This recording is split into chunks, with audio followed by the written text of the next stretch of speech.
Salutations, baseball fans, and happy St. Patrick's Day to you.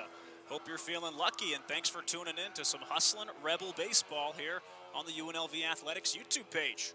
My name's Drew Never, and I'll be along for the ride with you. An excellent contest lined up tonight. Slated for a 6:05 first pitch, we've got the Cal State Fullerton Titans of the Big West Conference coming to Las Vegas to face the Hustlin' Rebels. Cal State, out of the Big West, stands with a 10-9 record, 5-1 so far through 2 weekend series in their conference. UNLV standing 13 wins, 8 losses, 0-3 in the conference after being swept at Air Force this past weekend. Pitching matchup for you, Ryan Martone making his UNLV debut. The junior right-hander from Toronto, Ontario, Canada. Getting his warm-up tosses in right now. He'll face Nick Santavanez for Cal State Fullerton. Exciting times for Ryan Martone, his long-awaited Division I college pitching debut, coming over from Midland Community College in Midland, Texas. 2 years at Midland College. He was 11-3 with a 4.86 ERA, very respectable. Made 16 starts, 29 total appearances, totaling 83 1/3 innings over 2 seasons. So he's a seasoned veteran at the JUCO level, and excited to see what Ryan Martone has in store for this Cal State Fullerton lineup. The Titans, and managed by Jason Dietrich in his 5th season at the helm. Lining up the Titans for you. Batting leadoff, it's Eli Lopez. He'll play second base. Batting second, Cameron Kim, the UCLA transfer, at short. In the 3-hole, it's Ty Thomas in the hot corner at third. Batting cleanup, Paul Contreras out in right. Left fielder batting 5th will be Nick Miller, with Max Ortega, the catcher, behind him in the 6th spot. Batting 7th is Andrew Kirchner, the first baseman. The center fielder Hunter Meyer hits 8th, and the lineup is rounded out by Logan Hart, the designated hitter. We are just about ready and set to get underway. It's a beautiful night here in Paradise, Nevada. About 85 degrees by the time we throw this first pitch. Sun starts to set a little bit, and the shadow casts right on the front half of the pitcher's mound, right on Ryan Martone. He sets and delivers the first pitch of the ball game. Squaring around to bunt is Lopez, pulls away, but it's called for strike 1. And we're underway here from Earl E. Wilson Stadium at 6:07 local time. Eli Lopez, the second baseman, hitting .333 this year. He's the Titans' leader in stolen bases with 4. Swings and misses on this fastball. Martone gets strike 2. 95 on the radar gun for Martone. Big righty, standing 6'4", 230 pounds. He's ahead in an advantageous 0-2 count to the leadoff man. Sets, kicks, delivers. This one chopped foul behind home plate as Eli Lopez stays alive. A wide spread of runs batted in for this Fullerton lineup. Lopez with 7, 4th on the team. Lopez out of Whittier, California.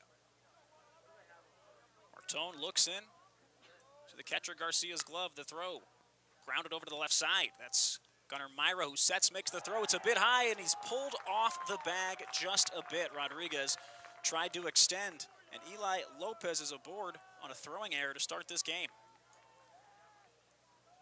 Gunnar Myra over there at shortstop, throwing just a tad high, and it's tough to see that one go down as an error, but throw took Rodriguez off the bag. Brings up Cameron Kim, the shortstop, batting second. Line up the Rebels defense here in just a brief moment after the first pitch. On the way to Cameron Kim. Martone will step off and step back on. Looks into the glove of Aiden Garcia, the catcher. Martone now pitching out of the stretch for the first time in his collegiate career. This one, slider missing outside. Garcia Aiden Garcia, the backstop today. Middle infield is Gunnar Myro at short, Marcos Rosales at second base, Johnny Rodriguez over at first for the Hustlin' Rebels, and Cooper Sheff mans the hot corner. Martone sets, delivers, fastball in the outside corner for called strike one. And the outfield for the Hustlin' Rebels, left to right, Jack Salmon, Reggie Bussey, and Nin Burns the second. Cameron Kim, as mentioned, transfer from UCLA, played 2 seasons, one of the best programs in the nation. This one is a fastball swung through and missed, and Martone ahead 1-2. Cameron Kim, more of a bench player in his first 2 seasons. Transferred over to Fullerton to get some more full-time playing reps, and he's earned them so far. He's a tall, athletic, rangy shortstop. He's 6'4".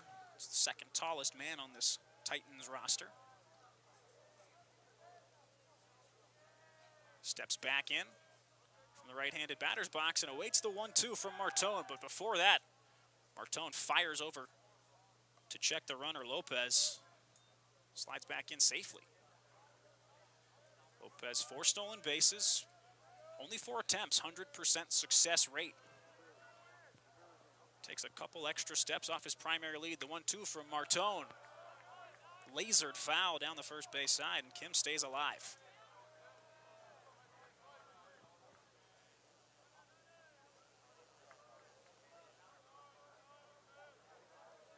Kim steps back in. Waggles the bat above the right shoulder, awaits the 1-2 from Ryan Martone. Slider missing well outside, evens it up at 2-2.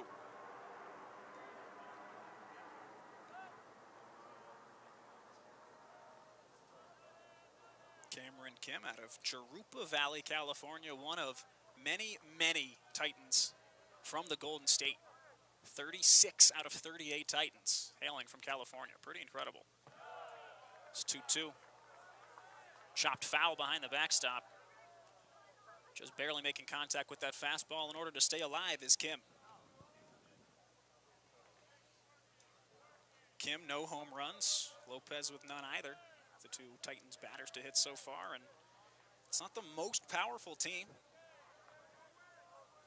but they really do the little things right. They base run well, and this one smacked up the middle, a backhand snare from Rosales. He'll toss to the covering shortstop, Gunnar Myro, and a great self-defense play by Marcos Rosales to get the put out of the lead runner. So it's a fielder's choice for Cameron Kim. That ball was smoked just to the right of second base umpire Devin Shihab. He got out of the way, and Rosales with a little Olay grab to record the first out of Ryan Martone's UNLV career. 1 gone now. Runner remains on first base for the third baseman, Ty Thomas. Thomas hands low over the plate, swings and misses at the first offering. Fastball with a little bit of left to right break. Great pitch from Martone, 0-1. Ty Thomas comes into this one hitting .272. Got 3 homers, which is tied with 2 other Titans for the team lead. 10 runs batted in as well. Very modest lead from Kim at first. This pitch swung on and missed. Changes up a little bit. Does Martone to get the swinging strike. So all 3 batters he's been ahead. He was 0-2 to Lopez. He was 1-2 to Kim. Now 0-2 to Ty Thomas.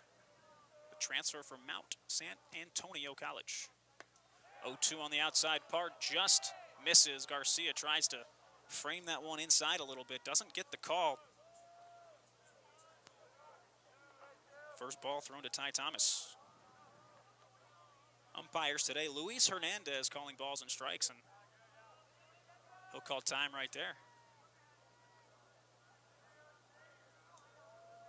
Crew chief Ryan Bleiberg over at first base, Devin Shihab at second, and Keith Gibbs at third. Martone out of the stretch. Here's the 1-2. Swung on and missed. Beautiful off-speed pitch, low and away. Ty Thomas goes down to try to get it. No luck there here on St. Paddy's Day. First K for Ryan Martone in the scarlet and gray. Now brought to you by Belfour Property Restoration. 2 gone now. Kim remains at first base, and it's the cleanup man, Paul Contreras. Contreras from Salida, California, one of multiple transfers from Modesto Junior College. Martone unsuccessful on the pickoff attempt, keeping an eye on Cameron Kim. Paul Contreras hitting .302. One of the team-leading Titans with 3 home runs in the 2026 season. This pitch, beautiful changeup, keeps Contreras guessing. It's the called strike 1. Mainly a 3-pitch mix from Ryan Martone. He's got the killer fastball up to 95. He's got the change, and the slider has been great to righties. Earlier going here. Goes back to the changeup this time, just missing a hair outside, evens the count at 1-1.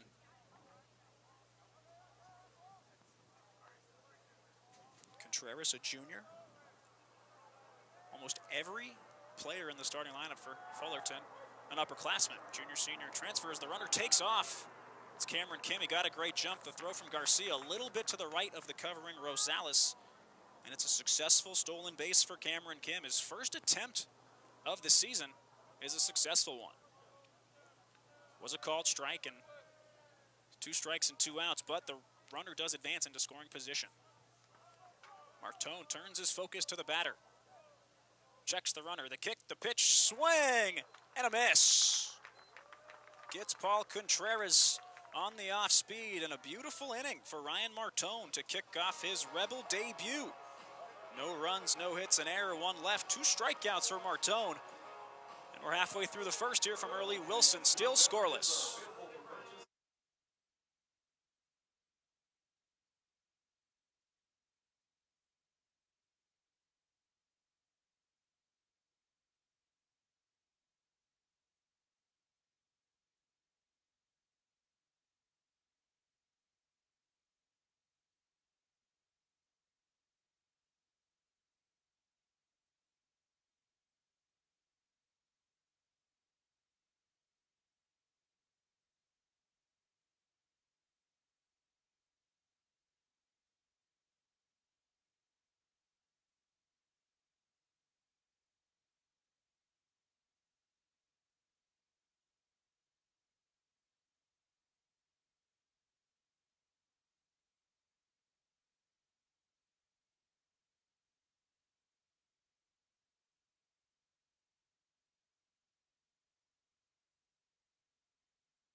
Back with you from Earl E. Wilson Stadium in beautiful Las Vegas, Nevada for the bottom of the first between the Titans of Cal State Fullerton and the Hustlin' Rebels of UNLV. Nick Santivanez towing the slab for the Titans today. The 6'3" sophomore from Orange, California makes his first start of the 2026 season, but his 5th appearance.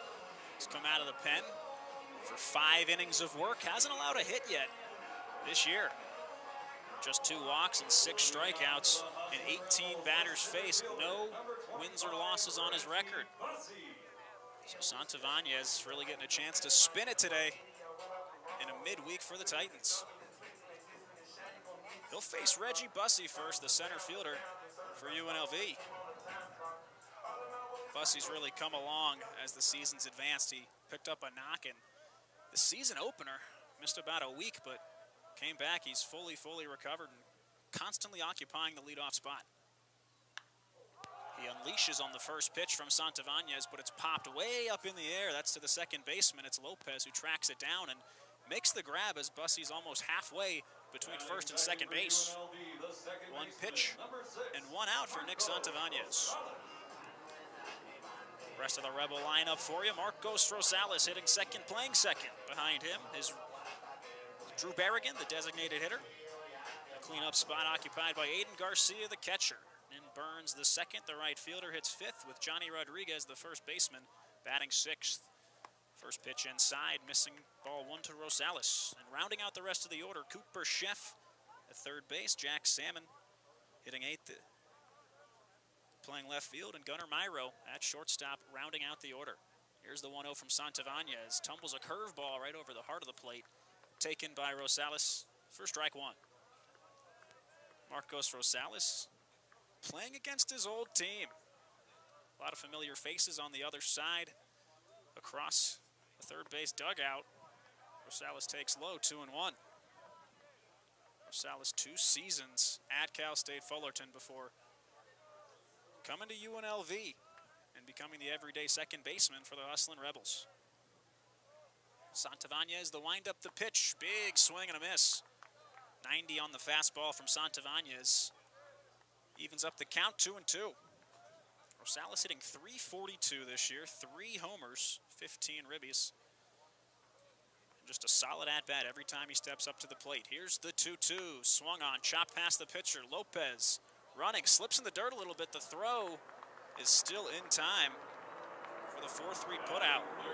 Lost his footing there a little bit. Eli Lopez extremely fast and zippy over at second base. Charged that perfectly, but got a heel in the dirt. Didn't avert him from making the play. And there's 2 gone for Santavanez and the Titans. It's the DH, Drew Berrigan, who will step in with nobody on. Berrigan, far and away the RBI leader on the team, 28, as well as tied for the lead in home runs with 4. First pitch he sees inside on the hands, he fouls it off into the net behind home plate. And since transferring over from Western Kentucky, Berrigan's done nothing but rake in a Rebel uniform. 430 on the average. Good for top 50 in the country. As he takes this one for strike 2. Santavanez wasting no time. Really peppering the zone early and often. And it may result in a 1-2-3 first frame. Out of the windup, the 0-2. Swung on, driven hard to left center field. It's got some carry. And it's out of here. That one on a screaming line drive to left center. Just narrowly clears the fence. What a blast from Drew Berrigan. Would love to see the exit velo on that one. That came off the bat screaming for your first Rebel home run of the day. Sponsored by NV Energy. Drew Berrigan, all he does is rake, folks. An 0-2 pitch. Was looking off speed. It's what he got. Center cut. And he made Santavanez pay. It's 1-0 Rebels. With that, Aiden Garcia steps in and gets plunked directly in the center of the back on the first pitch. Wears one for the team and hustles down to first base. Nothing seems intentional about that one, just a command hit by pitch, if you will. First hit allowed by Nick Santavanez this year, and it's a big one. And an early lead for the Hustlin' Rebels. Brings up Nin Burns with 2 out and the runner on first base. First pitch is a fastball at the letters, called for strike 1. Nin Burns has been excellent this season, hitting .321. 3 homers, 25 ribbies on his ledger. The big righty with his hands low awaits the 0-1. Big off-speed pitch. Left up high by Santavanez.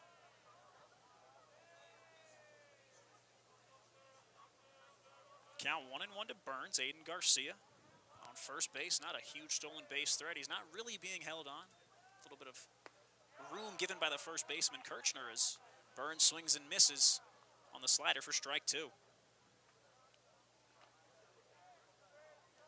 Garcia has yet to attempt a stolen base this year.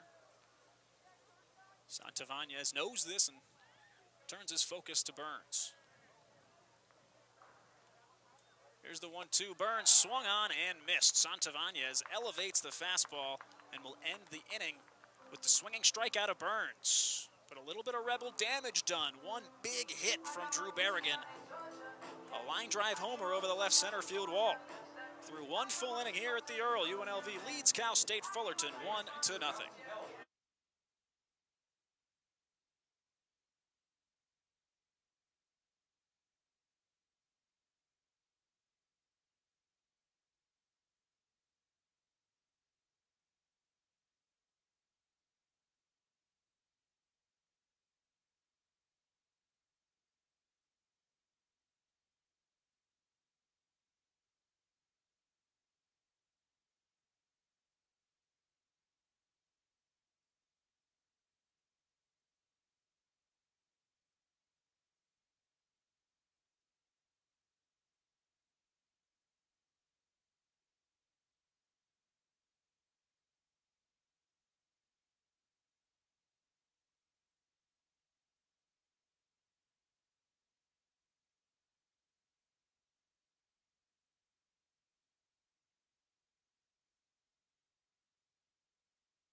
Welcome back to Paradise, Nevada. It's the top of the second inning between Cal State Fullerton and UNLV. Hustlin' Rebels lead it 1-0, and seen an early pitching change brought to you by Valvoline Instant Oil. One inning for Ryan Martone, made his UNLV debut and did it in stellar fashion. Threw a full inning, 2 Ks, no hits, no runs, no walks. He was excellent, 19 pitches, 15 of those for strikes. And he's lifted for LJ Manning. Manning, a very consistent lefty. A lot of ops for him this year. This will be his 8th appearance. He's thrown 10 in the 3rd innings. But LJ Manning misses bats, folks. 19 strikeouts, 3 walks this year. Almost 2 Ks per inning pitched. The boomer bust nature of LJ Manning. See what he can do up against Nick Miller. Leads it off here in the second. First pitch scalded on the ground to the left side. Gunnar Myro shuffles, makes the throw in time, and 1 pitch, 1 out for LJ Manning. Quick work. It's going to bring up the catcher, Max Ortega.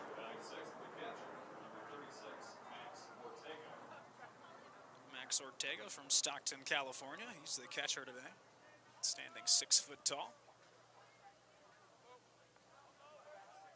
Likely taking the first pitch here. LJ delivers.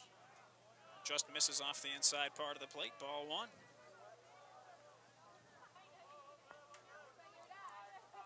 LJ, the lefty, is a junior out of Balsam Lake, Wisconsin, one of the furthest away hometowns of any Hustlin' Rebel. Spikes this one in the dirt, and it's 2-0 to Ortega. Ortega hitting 200 this year as the primary Fullerton catcher. 8 runs batted in, a .329 on base percentage. Known a bit more for his defense. This one outside, and quickly 3-0 to Max Ortega.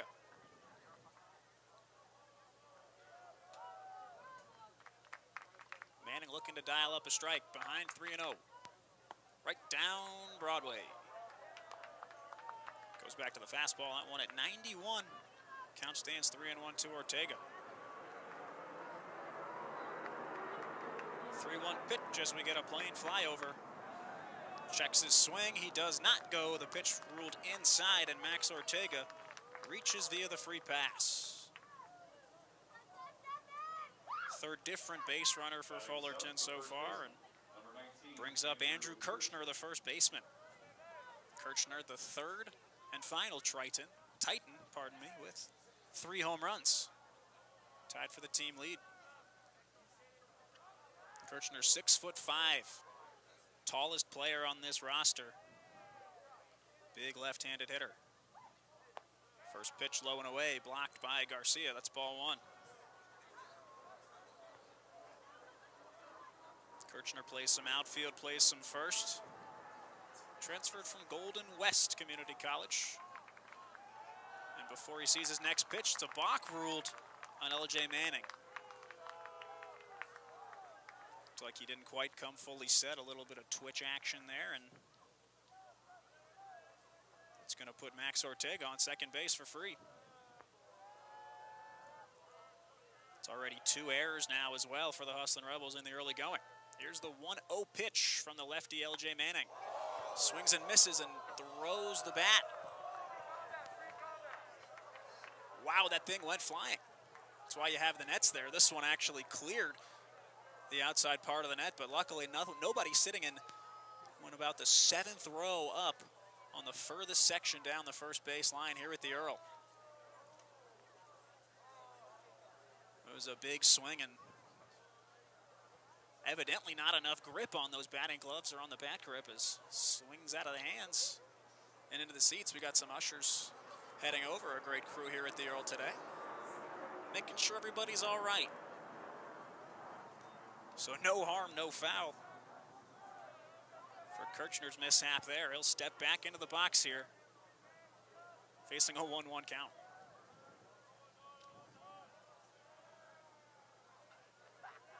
Manning checks the runner. Delivers, fastball. Inside part of the plate, called for strike 2. Manning a strikeout first guy, hoping to make the balk non-consequential. Just 1 out, and a strikeout would go a long way. Looks at the runner again, big secondary lead, swung on and missed. Manning with a beautiful slider to the lefty. Kirchner stood no chance. He goes down swinging. And there's 2 gone here in the top half of the second. Brings up the center fielder, Hunter Meyer, for his first plate appearance. Meyer coming into this one hitting .260. 2 runs batted in on the year, 3 extra base hits, all 2 baggers. Ortega not being held on anymore at second, or at least being checked by the middle infield. As the first pitch misses inside from LJ Manning. Cal State Fullerton, a relatively common opponent here on the West Coast for the Hustlin' Rebels. They've played 17 times. Cal State Fullerton a 14-3 record in those 17 meetings. This one chopped foul on the third base side. And count goes 1-1 to Hunter Meyer. Meyer, the lone freshman in this starting lineup for Cal State Fullerton out of Rancho Cucamonga.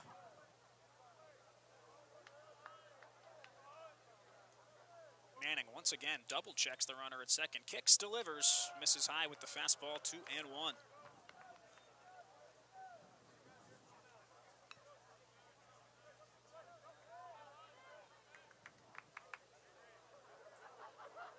LJ Manning hoping to amend his mistake here. The balk moving the runner, the walk, then the balk. Essentially free, 2 bags. This one chopped to the right side, past the outstretched glove of Rosales. Nin Burns throws hard to the plate. It's going to be close play. He's in time. What a throw from Nin Burns the second. Max Ortega tries to get under the tag from Garcia, and it is a picture-perfect relay.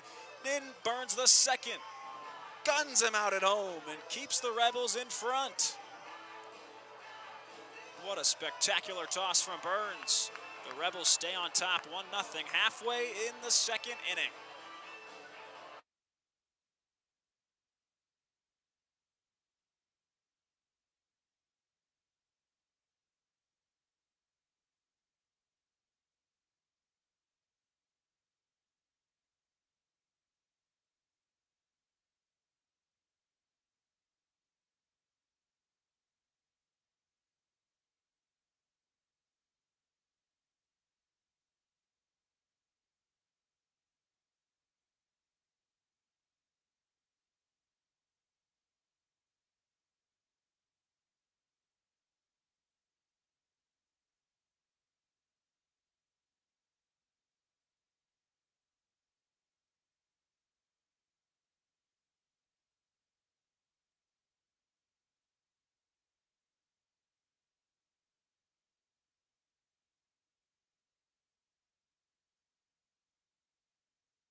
We're back here with you at Earl E. Wilson Stadium.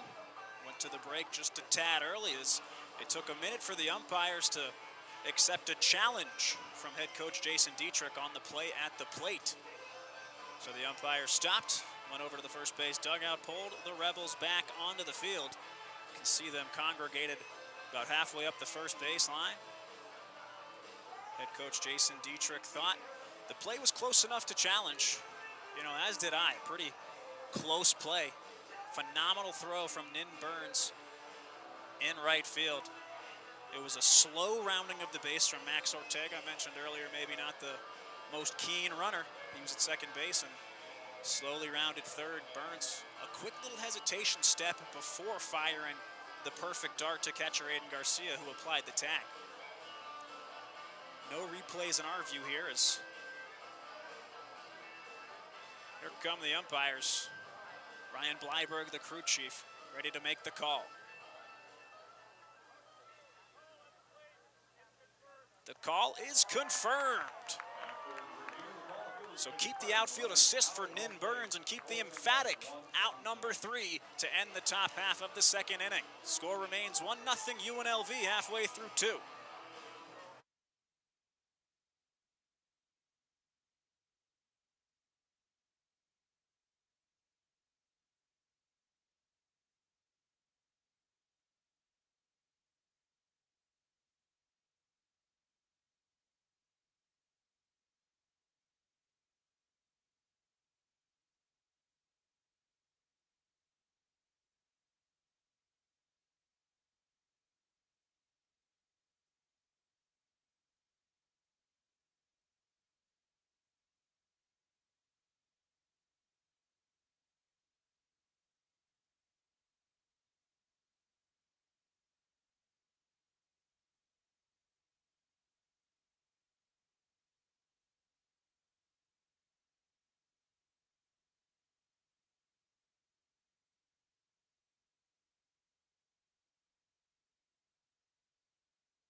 UNLV Hustlin' Rebel Baseball on the UNLV Athletics YouTube page is brought to you by Heaven Hill Brands, proud sponsor of UNLV Athletics, and also by Findlay Toyota.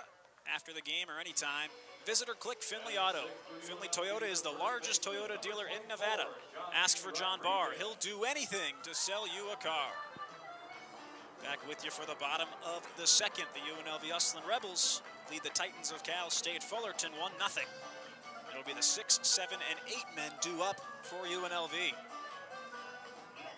Johnny Rodriguez stepping in the left-hand batter's box. The big Rebel first baseman waits pitch number 1 from Nick Santavanez in inning number 2. Swung on and missed. Beautiful curveball. Low, and he gets Johnny swinging. Santavanez, just the one real blemish in the bottom of the first. His first hit allowed of the season. The screaming line drive home run from Rebel DH Drew Berrigan. Count 1-1 to Rodriguez, the 241 hitter. He's got 18 ribbies this season. A homer, a triple, and 2 doubles as well on the ledger. This one missing low and in. Rodriguez ahead 2-1 in the count. Didn't get the chance to align the Titans defense for you. Max Ortega, the catcher. Ty Thomas at third with Andrew Kirchner at first. The middle infield, Cameron Kim and Eli Lopez at second base. As Rodriguez fouls this one off to the left side. Their outfield, Nick Miller in left, Hunter Meyer in center, and Paul Contreras in right field. Johnny Rodriguez, count even to him, 2-2.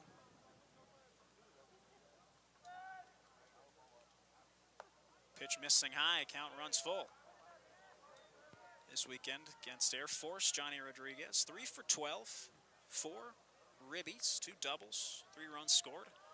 A lot of offensive output, but 0 wins to show for it for the Hustlin' Rebels. Full count pitch delivered, and punched out is Johnny Rodriguez. Fastball on the outer half. Gets him looking. So Santavanez picks up his second strikeout and his first out here in inning number 2. Brings up the third baseman, Cooper Sheff.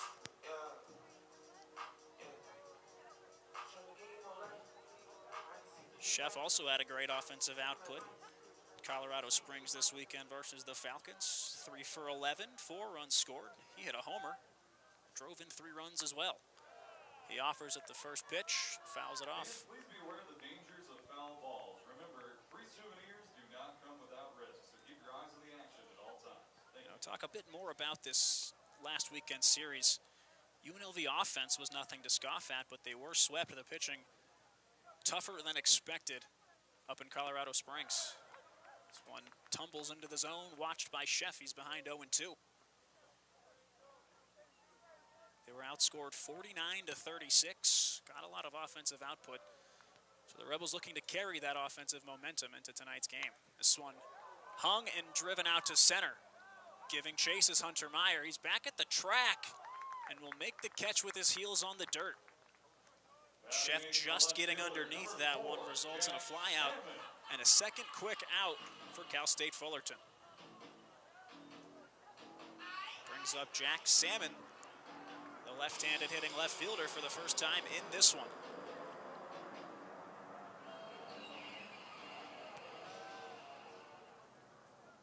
Salmon's played in 20 games this year. It's second on the team. He started 17 of them. Take the first pitch in the dirt for ball 1. Jack, the nephew of longtime Angels outfielder Tim Salmon. Stands in the box with his hands high and tight to the left ear. Smokes this one way early, looking fastball, gets off speed. This one's out by the lead athletic complex in right field foul territory. 1-1 to Salmon. 10 plate appearances this weekend for him. 4 for 8, 2 walks, 2 runs batted in. All 4 were singles. Santavanez reaches back for the fastball, swung on and missed. The count goes 1-2.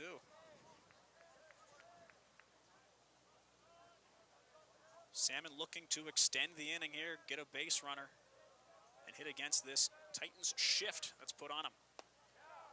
Pitch missing low and away there on the fastball, and it's 2-2 with 2 outs to Jack Salmon. Santavanez looking for K number 3 and out number 3. Kicks and delivers. Swung on and missed. Changes up on Jack Salmon. Second strikeout of the inning. And he retires the 6, 7, and 8 men in order through 2 full innings here in Las Vegas. Score remains UNLV Hustlin' Rebels 1, Cal State Fullerton Titans 0.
Back with you here for inning number 3 at Earl E. Wilson Stadium. I'm Drew Neverett, and thanks for tuning in on a lovely Tuesday night. Scores 1-0 UNLV on a busy night for UNLV athletics around the country. Obviously, UNLV Cal State Fullerton in baseball. UNLV Rebels softball just capped off an 11-3 victory over Utah Tech, and my usual counterpart and brother, Matt Everett, in Irvine, California, to call the game between the Runnin' Rebels and the Anteaters of UC Irvine in the first round of the men's basketball NIT. LJ Manning back out for his second inning of work, and he throws ball one to the DH, Logan Hart. Last batter for the Titans to step in for the first time. He takes low in the dirt, and it's 2-0. Logan Hart DH and really getting his first opportunity for a full start. He's played in 7 games, but primarily as a defensive replacement. He's only had 2 plate appearances so far this year. Takes this one for ball 3. And this is the flip side of LJ Manning. You see the very high strikeout numbers and all that boom potential, but sometimes the control wanes, and he's behind 3-0 to Logan Hart. He's kicking the pitch, fastball delivered perfectly for strike 1.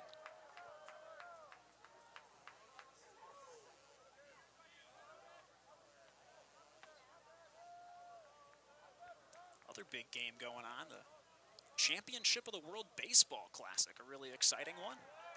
As Logan Hart swings and foul tips this one, count runs full. As it stands, Venezuela leading the United States of America. It's 2-0 in the bottom of the 6th. Venezuela pitching has been excellent so far, led by Eduardo Rodriguez, the veteran left-handed starter. His full count pitch fouled off, finds the seats on the third base side. Keep you updated on that game too, as it'll likely end before we finish here. Manning, an opportunity to go from 3-0 to a strikeout. This time it's fouled off hard on the ground, bounces over on the fence by the Rebel bullpen. Trickles into the field of play over the foul line.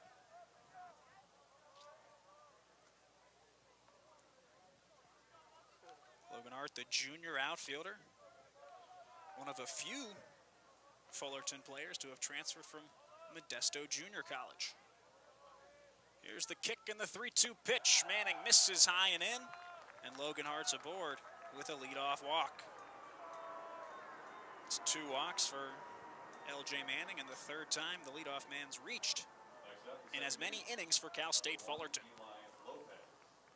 Brings up the leadoff man, Eli Lopez, who reached on a throwing error from Gunnar Myro.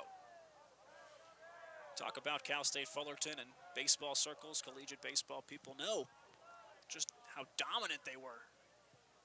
Still are, just haven't found that form as of late. Their last College World Series appearance 2017, but 18 total College World Series appearances. Mighty impressive for the Titans. First pitch to Lopez is low and in for a ball. They've won 4 College World Series titles in 79, 84, 95, and 2004.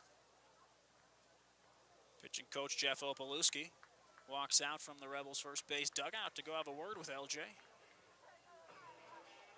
Notices the commands a bit up and down, figuratively and literally.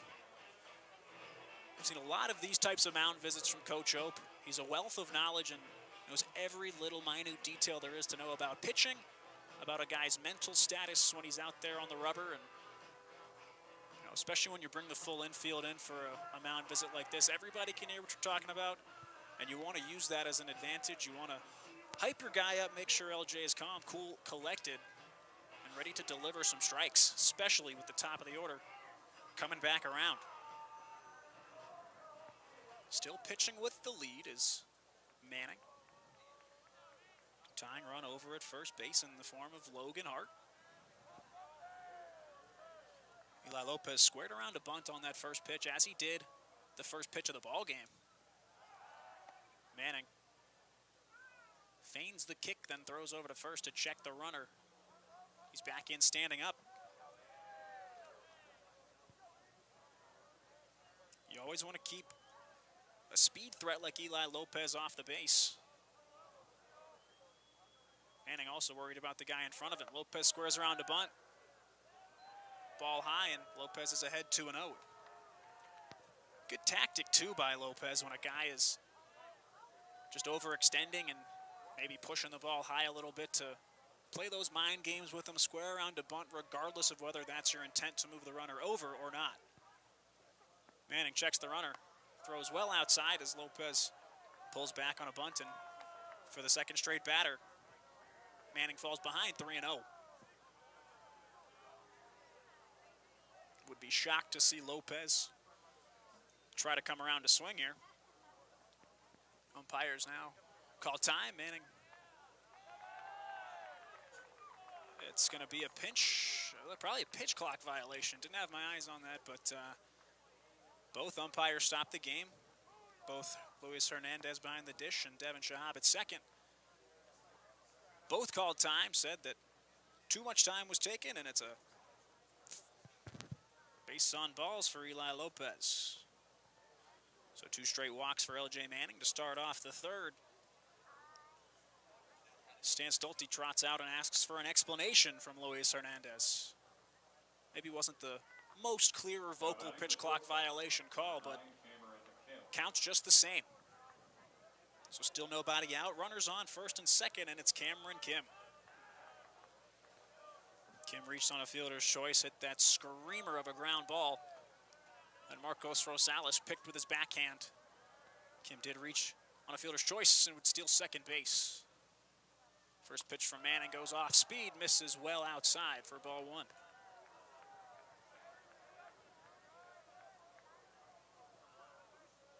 Kim, such a natural ball player. Attracted a lot of attention coming out of high school. Ended up a UCLA Bruin for 2 seasons, before winding up at Fullerton and being the everyday shortstop this year. Swings and misses on that slider, tailing in on his front knee. Offers anyway, and LJ gets a swinging strike. Neither runner held on. Manning opting to focus on the batter. Looks back at second, kicks. 3 straight sliders to the righty. This one inside for ball 2. Kim looking to add to that RBI total. He's third on the team with 8 so far. Jumping around at first is Lopez. This one scalded right to Rosales. He stops, tosses to Myro. The throw is in time. Beautifully executed. 4-6-3 double play. For the second time in as many at-bats, Cameron Kim lasers a ball right at Marcos Rosales. 2 very different plays. A hard hop that he backhands, and that one an extremely short hop close to the hip. Perfect middle infield defense by the Hustlin' Rebels. So a bit of a big sigh from LJ Manning of relief there, getting 2 big timeouts as Logan Hart does get to third. And the first pitch to Ty Thomas is a ball. Thomas struck out swinging in the top of the first. Ryan Martone was excellent in that frame. Thomas was one of his 2 K victims. Real low hands from Ty Thomas as he awaits, swings and misses on that slider from Manning, 1-1. LJ Manning might have found his way out of tight spots, especially against these right-handed batters. Throwing that slider in on the hands, so hard to get into with how much horizontal bite it has. 1-1 goes back at it again, this time clips the inside corner. Leaves Thomas frozen and watching strike number 2. Runner on third with 2 gone. Rebels pitching, looking to strand exactly 1 runner on base for the 3rd straight frame. Here's the kick and the 1-2 from Manning. Fastball just a bit outside. Evens the count, 2-2 with 2 gone.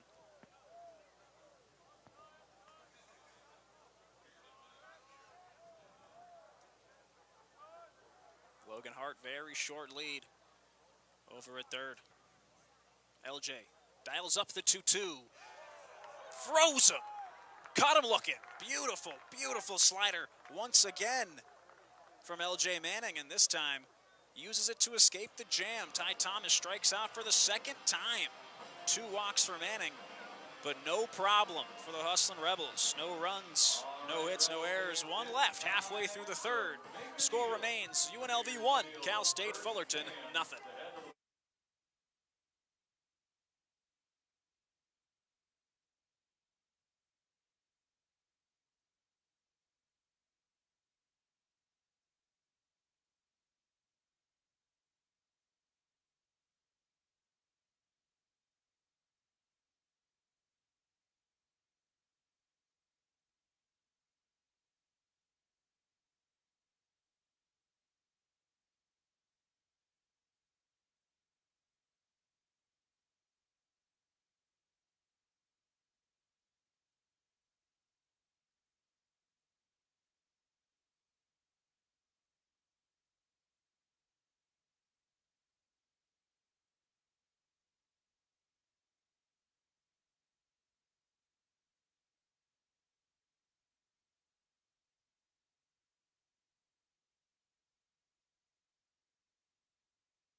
UNLV Hustlin' Rebel Baseball on the UNLV Athletics YouTube page is brought to you by Intermountain Health.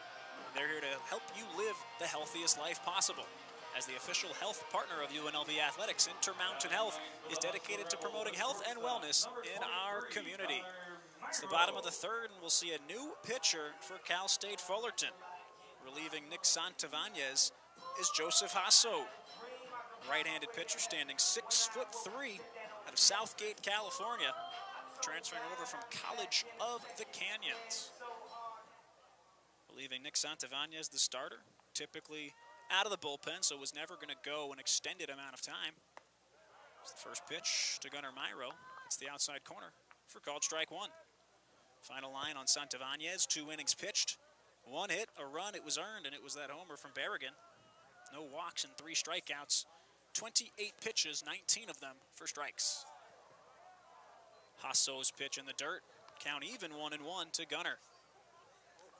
Gunnar Myro having a really great season so far. Not technically qualified in terms of statistics. He was a late arrival. Early injuries cost him a couple of weeks of his season, but he's been special since. Takes that fastball low for ball 2. Gunnar hitting .475. A homer, 12 runs batted in. 5 doubles, a triple to his ledger as well. He's stolen the only base he's attempted. 2-1 pitch. Gunnar inside out swing, fouls that one. And it's 2-2. Gunnar was spectacular this weekend in Colorado Springs. 6 for 12, 5 ribbies. 3 extra base hits as well. He awaits the 2-2 from the right-handed Hasso. Goes in the dirt, thinks about it, but holds up. And the count runs full to the Rebel shortstop.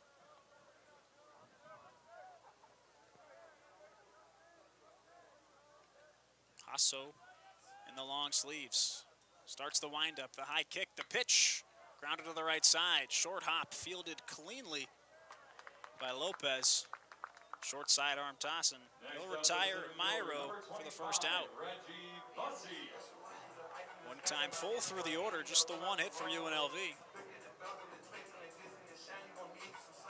Lineup wraps back around, it's Reggie Bussey. Bussey offered at the first pitch. Nick Santavanez, the starter, threw to him and hit a sky-high pop fly to Eli Lopez. Hasso kicks, misses high for ball 1.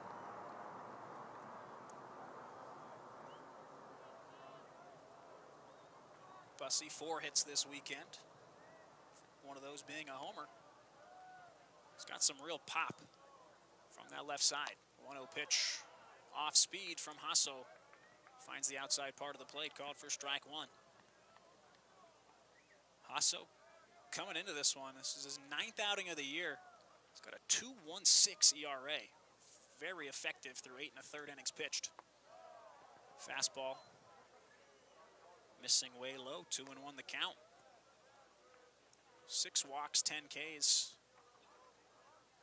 He's had 3 wild pitches, can get a little bit errant at times, but he's thrown 92 and 93 on the fastballs already, so can really reach back and get some extra velo. Here's the 2-1. Bussey smacks it over to right. A few steps to his left is Paul Contreras. And he'll make the grab for out number 2. Loud pop off the bat for Bussey, but nice play by Contreras. 3 straight innings with the first 2 Rebels retired. And that brings up Marcos Rosales with 2 gone. Marcos, a hard ground out to the second baseman, Eli Lopez, who's gotten a lot of defensive action early on in this one. First pitch fastball low, called for strike 1. Rosales, an excellent hitter, 10 doubles, 13 extra base hits this year, and 10 doubles puts him top 10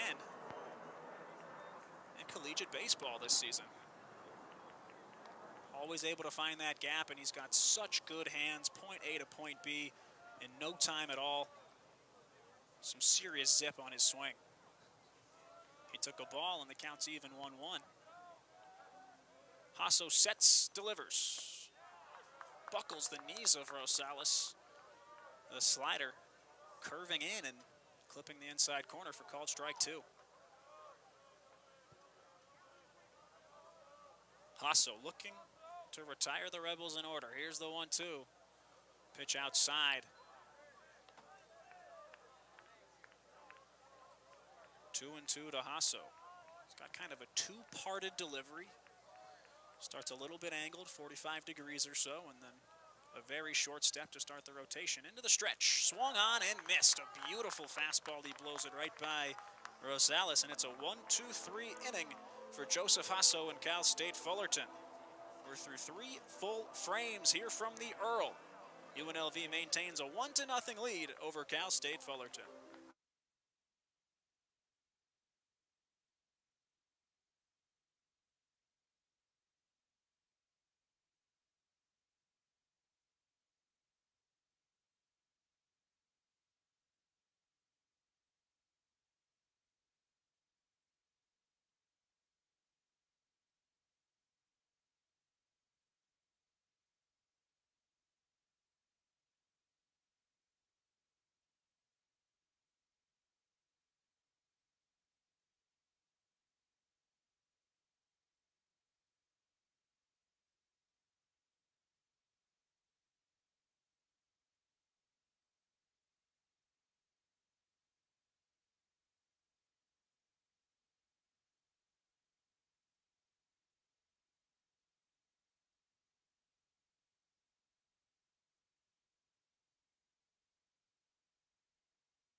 Top of the 4th inning, set to get underway, and Cal State Fullerton will see a new pitcher for UNLV. It's Colton Sundloff, the 6'5" redshirt senior out of Erda, Utah. The big righty's been very good, very consistent so far for Stan Stolte. He's gone 8 2/3 of innings this year. 4.15 ERA, this being his 11th appearance out of the Rebel pen. 6 strikeouts and 5 walks to Sundloff's ledger.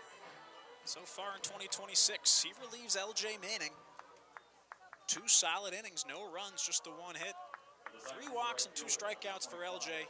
35 pitches, 13, 4 strikes. Sundloff will start things off against the 4, 5, and 6 batters for Fullerton. It's Paul Contreras stepping in. First pitch from Sundloff, low and away on the fastball for ball 1. Contreras struck out swinging to end the 1st inning. And credit to Ryan Martone. You know, a lot of pressure can be had internally, externally. However, when you're making your first Division I start, Division I appearance, and he lived up to the hype, was excellent in his 1 inning of work.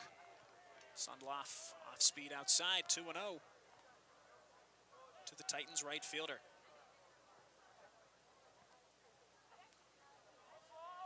Contreras, very old school with the stirrups, no batting gloves. You love to see it. Sundloff nowhere close on that one, and it's 3-0. A lot of variance with a guy like Colton Sundloff standing at 6'5", and it's so tough to pick up the ball out of his hand the way he almost sidewinds. He starts traditionally, the glove in the hand in front of the face, but then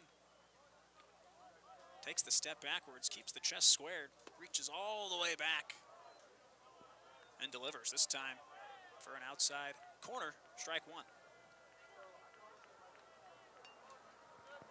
Before pitching at UNLV last season, Sundloff was at San Diego. Before that, 2 seasons as an Oklahoma Sooner. This one smacked up the middle. It gets by Gunnar Myro, and Contreras is aboard with a leadoff single.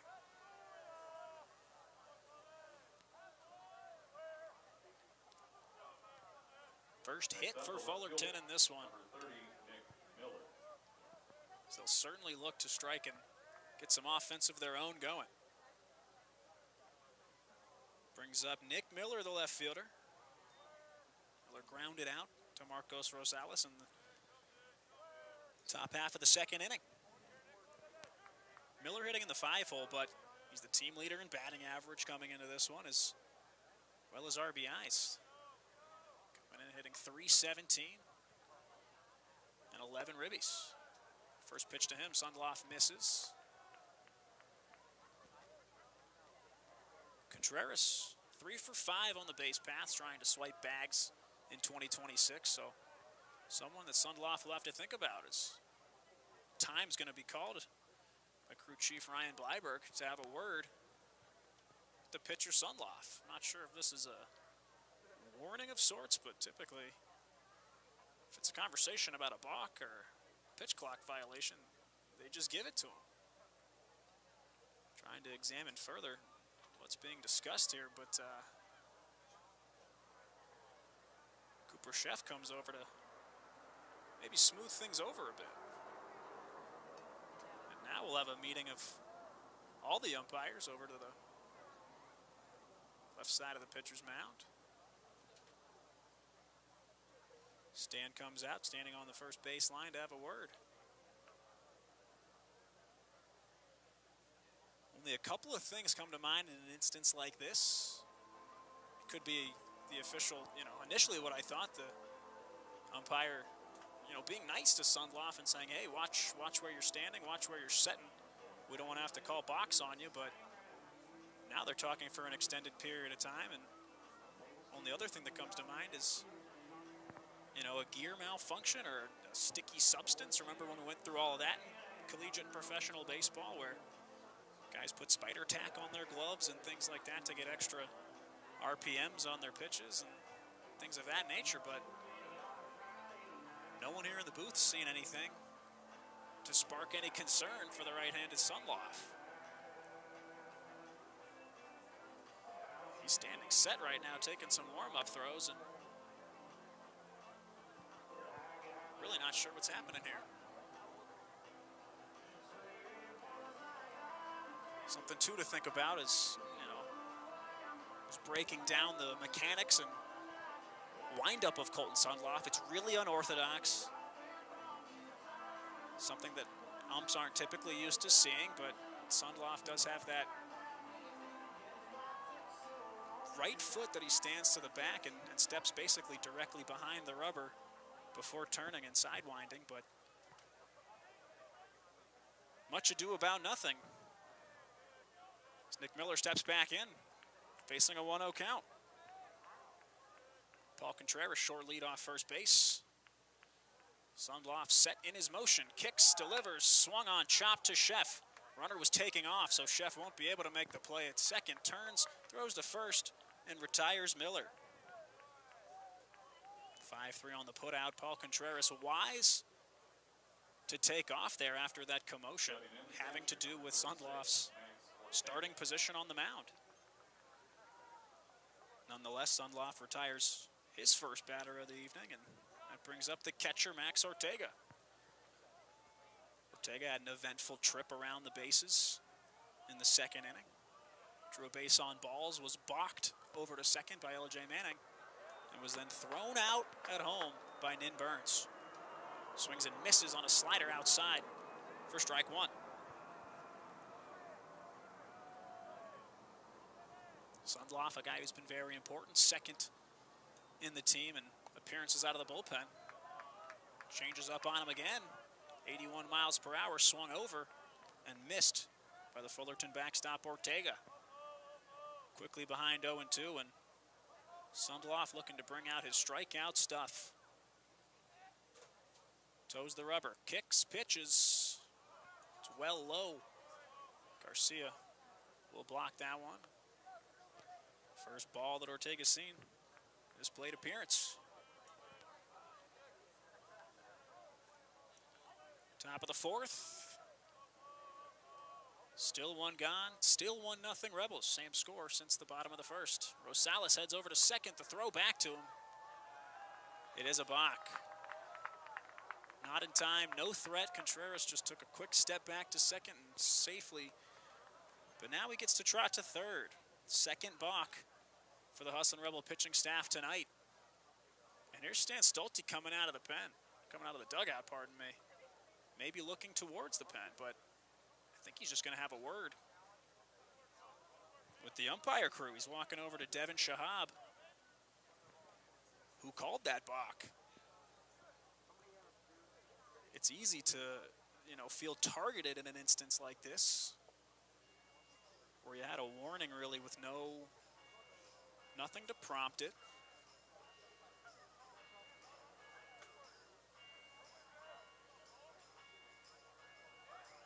Just a tricky one, and we typically don't see Stan Stolte get animated, usually just asking for an explanation. He gets one of those and heads back to the dugout. So a balk for LJ Manning in the second, a balk for Colton Sundloff in the fourth. And now with just one gone, much easier for Paul Contreras to score the potential tying run. Cooper Sheff, the third baseman, aligned a little tighter on the line and deep. This 1-2 spins outside. Count even 2-2. The right-handed batter, Johnny Rodriguez, creeps in, toes on the edge of the infield dirt towards home plate. 2-2 pitch. Sundloff steps back and delivers. Swing and a miss. Got him swinging. The slider has just been stellar from Colton Sundloff. It pays off this time, throwing it as he gets his first strikeout of the evening. Big out number 2. Now you can forget about that runner at third and attack the batter, who is now Andrew Kirchner, the first baseman. Kirchner struck out swinging for the second out. First out, pardon me, of inning number 2. Big pump fake run over there at third base from Contreras as Sundloff misses low and in with ball 1. You can tell a really good base running acumen from Paul Contreras. He's made a lot of smart plays in his lone appearance on the base paths. Sundloff misses low and away with the off speed. After all the commotion warning Sundloff about his setup on the mound, Contreras immediately took off and basically saved a double play. Now really trying to get into the head of Colton. He pretends to take off again. Change up this time from Sundloff. Swung on and missed from Kirchner. Swinging strike makes it 2-1. Best advice you can give to Sundloff here is just focus on the batter, do your thing, mix your pitches this time. Grounded up the middle, Rosales with the backhand throw against his body. Rodriguez the stretch, he's pulled off the bag. Rodriguez immediately asking for a challenge from his dugout. Extremely tough to tell as well. First base up, Ryan Bleiberg calls him safe, says Rodriguez was just off the bag there. It was a really long stretch and a really tough play for Rosales to make in the first place. As it stands, it would be a throwing error from Rosales to score the run, but it is a challenge initiated. Home plate umpire Luis Hernandez and crew chief Ryan Bleiberg over by the first base dugout to get on the phone with the powers that be, the powers that decide these extremely tight plays that force challenges. And this one would be very pivotal. In a game like this, too, you really enjoy seeing the chess match between head coaches here, both using a challenge early, but on a run-scoring play or a potential run-scoring play. Jason Dietrich of Cal State Fullerton challenging when Max Ortega was hosed at home in what I thought was an extremely close play. The challenge wasn't successful in that instance as the putout was made and Fullerton still remains scoreless, but this challenge now from Stan Stolte to hopefully halt the lone Titans run.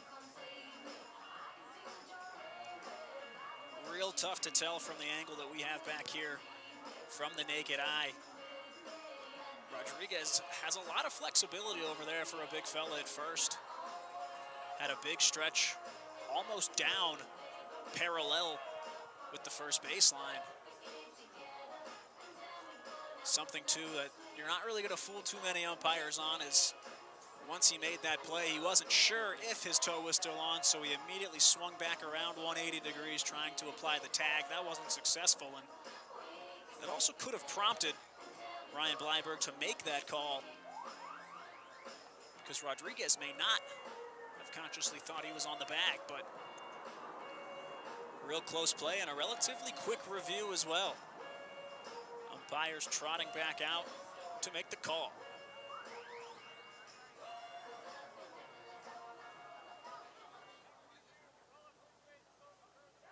And it's overturned. Very quickly, they can tell it's a putout. Rodriguez's foot remained on the base. Take the run off the board. Remains 1-0. Very well done on the challenge from head coach Dan Stolte and from the Rebels defense in the top of the fourth. Halfway through 4. We remain 1-0 UNLV over Cal State Fullerton in Las Vegas.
UNLV Hustlin' Rebel Baseball on the UNLV Athletics homepage. YouTube page is brought to you by Parkway Tavern, official partner of UNLV Athletics and your official home of Rebels on the Road. With over 250 beers, 24/7 gaming, and 7 Valley locations, there's no better place to catch the game than Parkway Tavern. Go Rebels. About to kick off the bottom of the 4th inning, and the Rebels lineup, the 3, 4, and 5, will be greeted by a new arm. Relieving Joseph Hasso is the left-handed freshman Mason Swan. Swan from Riverside, California, transferring over from UC Santa Barbara. Standing 6 foot tall, 190 pounds. Only action of his season so far. He's thrown an inning and 2/3, a walk and nothing else. So not super eventful. Swan gets a chance to show his team what he's about, and he'll do it against the meat of the order. First pitch swung on and missed by Drew Berrigan. Berrigan, 1 for 1, the lone Rebel hit, and it was a long fly, accounting for the only run of this ball game. Big curveball from Swan, fouled off by Berrigan. Quickly 0-2. Berrigan now hitting right around the 440 mark. 5 homers, 29 runs batted in. Getting some national attention for his offense. Fastball outside is ball 1. Good eye from Drew.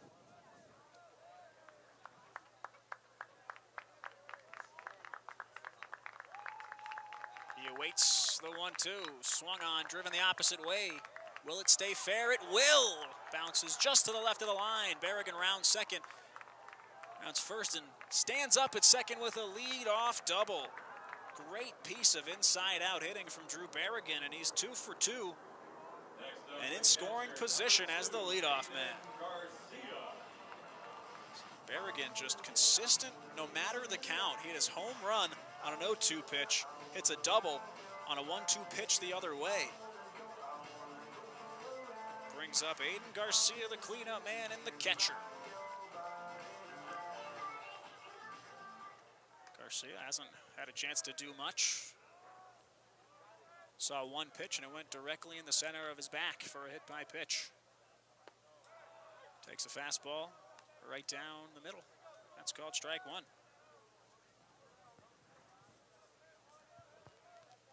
Garcia hit a home run this weekend against the Falcons of Air Force en route to a 3-for-9 clip. This one he checks, swings, and just barely makes contact with it. Results on a short pop-up just behind the pitcher's mound. Third baseman Ty Thomas comes in to make that catch. So an inadvertent out for Aiden Garcia.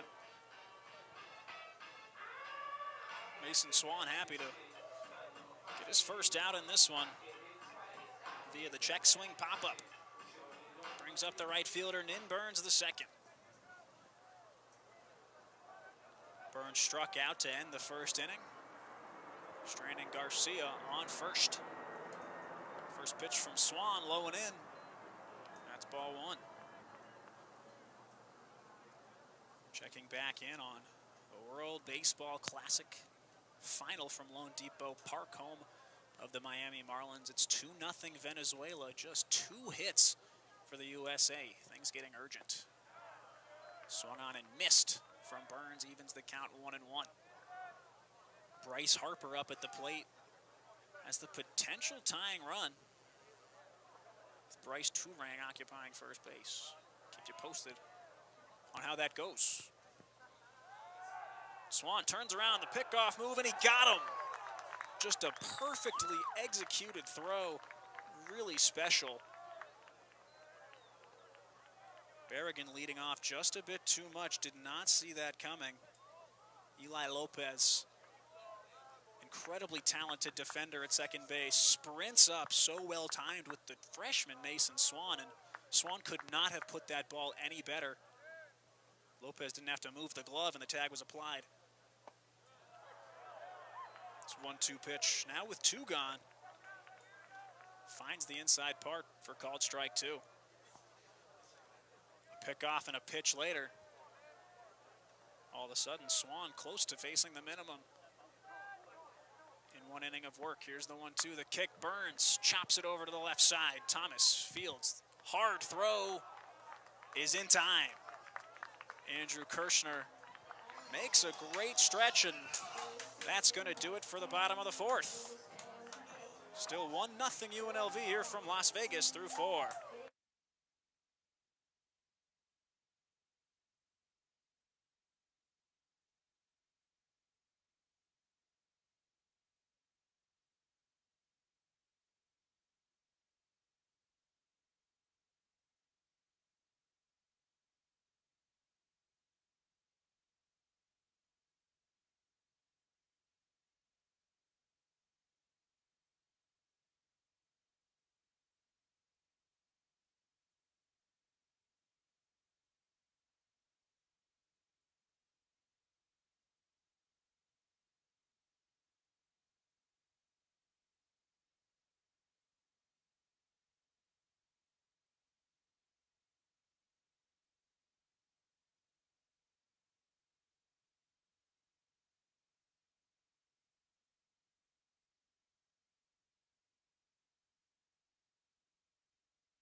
UNLV Uslan Rebel Baseball brought to you by Sierra AC. Sierra Air Conditioning and Plumbing makes quality service their top priority and were voted best air conditioning company in Las Vegas.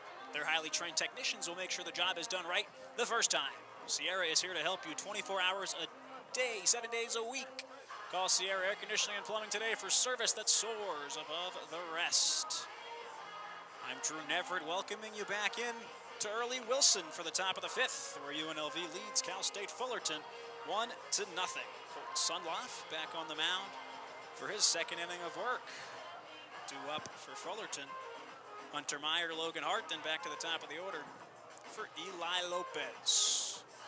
Told you I would update you on the World Baseball Classic, and you may have heard some commotion here in the booth as I was sent into break.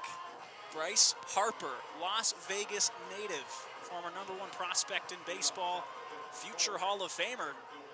He went yard, folks, with 1 on and 2 out to tie the game in the 8th, so we're in for an incredible finish in Miami. Back to the action here, and it's Hunter Meyer, the center fielder. He steps in, 1 for 1 with a base hit in the 2nd inning. First pitch from Sundloff is low and in.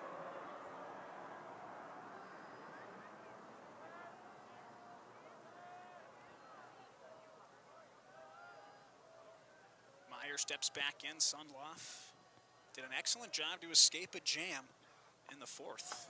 Big swing and a miss on the changeup. That changeup has been special from Sundloff so far. But in the 4th, Paul Contreras was a real thorn in the side of Sundloff. A base hit. He got to 2nd, and then he was balked over to 3rd with just 1 out. Sundloff, another off speed, another swing and miss for Hunter Meyer. Count 1 and 2. And credit to Colton for really digging in, striking out Ortega to get the 2nd out, and then turning his focus to Andrew Kirchner, who was retired to end the side. Sundloff, the 1-2. Swing and a miss. Blows the fastball by Hunter Meyer. Big K of the swinging variety to start things off for the Fullerton half of the 5th.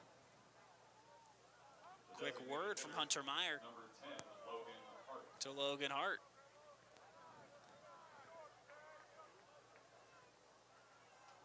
Got to be about the pitch sequencing, too. I've barely seen any fastballs from Colton Sundloff after the first batter, maybe 2, where the command just wasn't there, and goes right back to it 1-2 to get the punch out.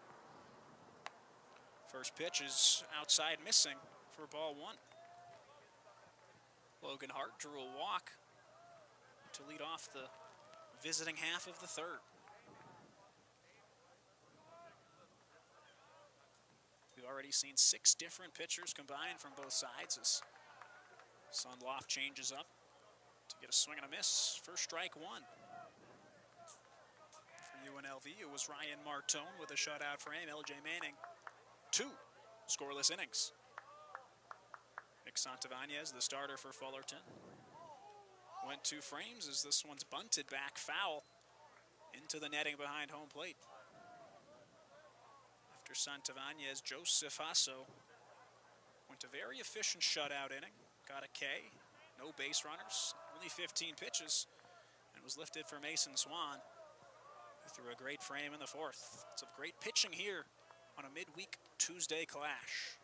Here's the 1-2 from Sundloff, misses way low, skips through the legs of catcher Aiden Garcia. Evens up the count at 2-2. Once again, a happy St. Patrick's Day to all. Seeing a lot of green t-shirts, green hats here in the concourse at Earl E. Wilson. Here's the 2-2 pitch. Outside, and the count runs full to the Titans DH. St. Patrick's Day, and doing a little research on the Hustlin' Rebels this day in history. Since 1999, gone back as far as I could. Rebels are 5-7 on St. Patrick's Day. Sundloff doesn't get lucky this time. The throw's in the dirt. It's ball 4 to Logan Hart.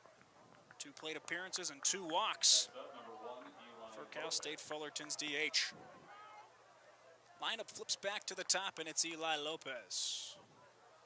Speedy second baseman. Lots of squared bunts from him so far in this one. He's 0 for 1, reached on an error to lead off the ball game. Walked in the 3rd, but both times up to bat, reached first, was retired at 2nd.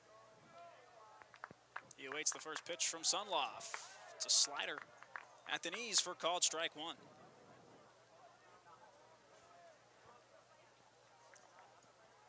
Cal State Fullerton, led by Jason Dietrich. He's in his 5th season, the head coach, and he's had an excellent baseball career. This one smacked to 3rd. Chef jumps, makes the grab. The runner is caught dead to rights at 1st. Beautiful double play from Cooper Chef. Scored 5-3. Double play on the line out. And Sundloff with his 2nd scoreless frame. Bottom of the fifth when we come back. UNLV maintains a 1-0 lead over the Titans of Cal State Fullerton.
Back with you from beautiful Las Vegas, Nevada on a Tuesday night.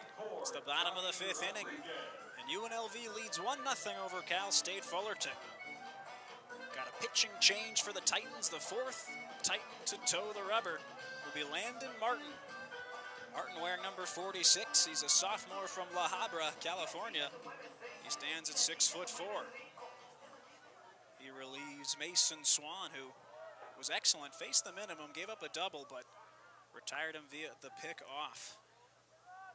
Martin's first pitch will be against Johnny Rodriguez. Smacks this one foul. For Johnny Rodriguez, he led off the second inning and struck out looking, facing Nick Santavania as one of 3 strikeout victims. Landon Martin in his second year with the Titans. Kicks and delivers the 0-1. Beautiful curveball. Called for strike 2. This is his third appearance this season, thrown just 2 innings, so not much work from Martin. But last year, 14 games, made 3 starts, 16 1/3 innings, with a 6.06 ERA. Delivers this time. Rodriguez fights to stay alive and fouls it off.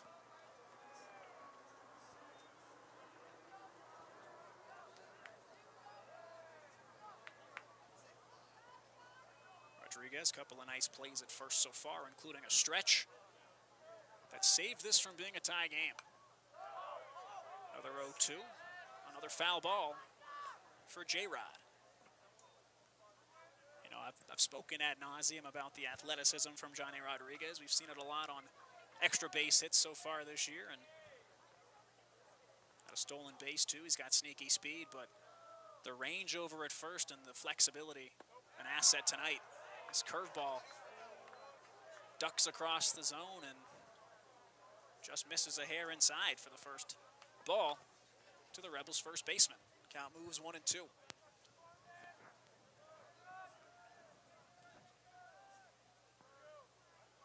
One-two pitch on the way from Landon Martin. Swing and a miss. 74 on the gun from Landon Martin. A true 12-6 on the clock curveball for strike number 1, and that's 2 Ks for Johnny Rodriguez. Brings up Cooper Sheff for his second time. He flied out to center in the bottom of the second inning. Jason Dietrich for Cal State Fullerton going with the bullpen approach. 4 pitchers, and we're just in the 5th. First pitch to Sheff is inside. Jason Dietrich, a guy who knows what he's doing when it comes to pitching at the collegiate level. He was the pitching coach at UC Irvine from 2008 to 2012 before coming to Cal State Fullerton, where he was the pitching coach from 2013 to 2016. As his righty Landon Martin finds the zone inside for strike 1. Then he left for Oregon, was the pitching coach there. Incredible baseball program for the Ducks, then at ECU, before coming back to Fullerton to be the manager and head coach in 2022. Sheff fouls this one off, and it's 1-2. A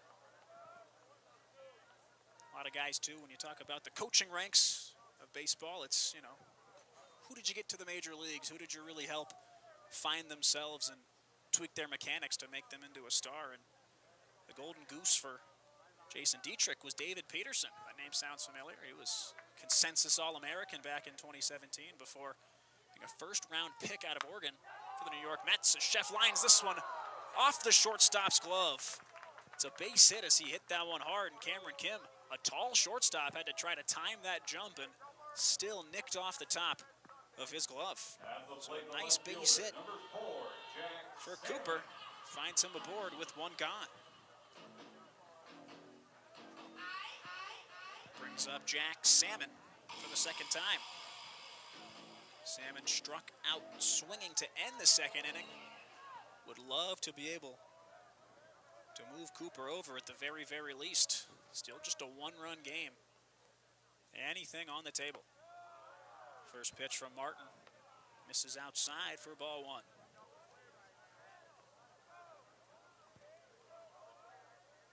Rebels haven't won too many low-scoring games. They do have 13 in the win column, but usually due to some high output offensively. This pitch misses low and in on Salmon for ball 2. Rebels currently scored 172 runs as a team. It's 12th in the country. They're tied with Mountain West rival New Mexico, also known for having potent offense year over year. This one a fastball low at the ankles, but offered at from Salmon. Runs the count to 2-1.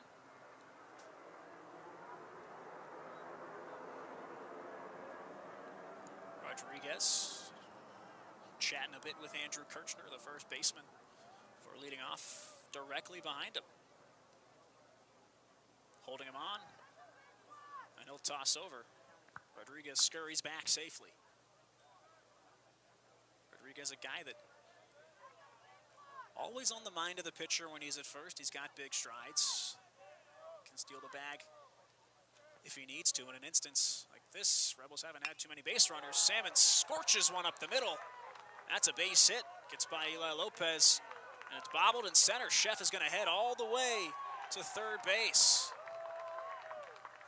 Should be a base hit with an error on the center fielder. Bobbling it, having a hard time, allows Sheff to get over to third. Nonetheless, that's a hit for Salmon, but now the Rebels have 2 in scoring position. Still just 1 out, and it's Gunnar Myro, the shortstop in the 9-hole, coming up for his 2nd ups. One of the better guys around collegiate baseball you could have in your 9-hole. Gunnar Myro came into this one hitting .475. Grounded out to second base in his first at-bat. He'll take strike 1 at the knees from Landon Martin. Mentioned the overwhelming amount of Californians on the Fullerton roster, all but 2. Martin sets, delivers out of the stretch. Myro puts a charge into that one. Chasing it as the center fielder, Hunter Meyer, makes a great catch over his head. Both runners tag, and now he's coming home. Throw is in time. That was Jack Salmon, who tried to score from second base on the deep sac fly. But the relay throw was in time, according to Luis Hernandez, and he's gunned out. Stan Stolte coming out to have a word. Will he challenge or will he not? This is the awkward run-in from the defense we're so used to seeing now with the challenge in place. And it looks as though Fullerton's defense retreats from running into the dugout, stays on the field, which means we'll have a challenge. Stan opting to use a second challenge of the night. He's 1 for 1, so especially in an instance where you want to score a second run on the same play and then a sac fly, something you rarely see. Such a deep fly ball and Meyer running to his back. He made the catch and then stumbled just a bit before throwing that ball in. So as it stands, a run would score, making it 2-0. But it would be a double play. 8-5-2 would be the relay to retire Jack Salmon. So regardless, you can pencil Cooper Chef scoring. So at the very least, the Rebels have doubled their lead and made it 2-0. Gunner really got a charge into that one right off the bat. Seemed like it could have carried to the wall. But in the meantime, Landon Martin getting some of those warm-up tosses in.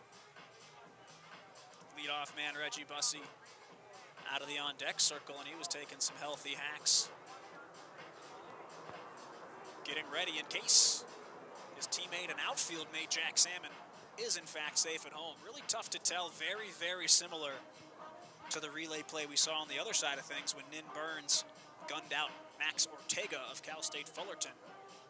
Both catchers not in the best possible position, straddling the bag essentially at home, and both guys sliding directly in the 5-hole of those catchers. This one so far being the longest review that we've seen tonight. We know that these can last a little while. Crew Chief Ryan Bleiberg on the phone. The remote replay officials monitoring this game, they've got the angles, all angles possible. So they'll be able to make the best call. Checking back in on the World Baseball Classic. Venezuela has regained the lead on the United States. It's 3-2. Luis Arraez, a base on balls. Was pinch ran for. Came around to score on a Suarez double. But here's the call. On the play at the plate. The call stands. Rebels lose the challenge. And that's going to end the inning. So a sac fly for Gunnar Myro. Scores Cooper Chef. But it ends up being a double play to retire the side. We're through 5 full innings in Las Vegas. UNLV extends the lead over Cal State Fullerton 2-0.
UNLV Hustlin' Rebel Baseball on the UNLV Athletics YouTube page is brought to you by America First, Nevada's premier credit union.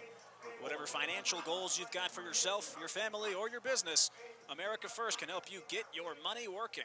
So head to americafirst.com and join the home team today. Back with you for the top of the 6th. It's Yates Bland coming in to pitch for UNLV. As he throws his first pitch off speed on the outside corner for called strike one. Yates Bland, the 6'6" righty from Chapin, South Carolina. Fastball low in the dirt. That's ball one to Cameron Kim for his 3rd time up. Bland making his 6th appearance of the 2026 year. 4th time out of the bullpen. This one is just a hair inside on the Titan shortstop. Count runs 2-1. Yates has made a couple of starts, 18 innings, en route to a 4.5 ERA. He's been great so far. This one chopped down the 3rd baseline. A couple feet to the left of the bag, and it's a foul ball. Count runs even to Cameron Kim. He's 0 for 2 today, reached on a fielder's choice, stole second, grounded into a 4-6-3 double play in the 3rd. Waggles the bat, Bland works quickly, the throw way low, and that's ball 3. 5 quick pitches from Yates before things get slowed down here. A Hustlin' Rebel reserve comes out of the bullpen to provide some new pearls to home plate ump Luis Hernandez. Bland sets, kicks, delivers. That one's driven out to shallow center. Couple of hesitation steps before Reggie Bussey tracks it down, squeezes the leather, and retires Cameron Kim for out number 1. Yates Bland coming in for Colton Sundloff. 3rd Rebel to go. He was great. 2 full innings, just 1 hit, 1 walk. 2 strikeouts, got himself out of a couple of jams in the 4th and 5th, respectively. Sundloff threw 28 pitches, 15 for strikes. Ty Thompson steps in, the 3rd baseman hitting 3rd. Swings and misses on a fastball from Bland. 0-1. Ty Thomas, 2 strikeouts, 1 swinging, 1 looking. Swings and misses again, this time a slider from Bland, keeping him guessing, and quickly it's 0-2. Looking to put the sombrero on Ty Thomas is Bland. Bland from the stretch, the 0-2. Swing and a miss. Goes back to the slider on the outside part of the plate. And Ty Thomas goes down for the 3rd time on strikes. Yates Bland really has it working so far. Both the fastball and slider, his 2 primary pitches, looked excellent through 2 batters. He'll try his luck against Paul Contreras now, the right fielder. Contreras bat on the shoulder, no batting gloves, awaits the first pitch. 3rd straight slider dating back to the last AB from Bland, misses low and away. Top of the 6th, this game cruising along as Bland continues to chuck. This time another slider missing. It's 2-0. Contreras struck out swinging to end the 1st inning. And a leadoff single in the 4th before getting stranded at 3rd. Bland gets the sign from Garcia and delivers the 2-0. Swung on, roped out to left field. It's off the top of the wall. Salmon plays it, and it's going to end up being a very long single. Contreras,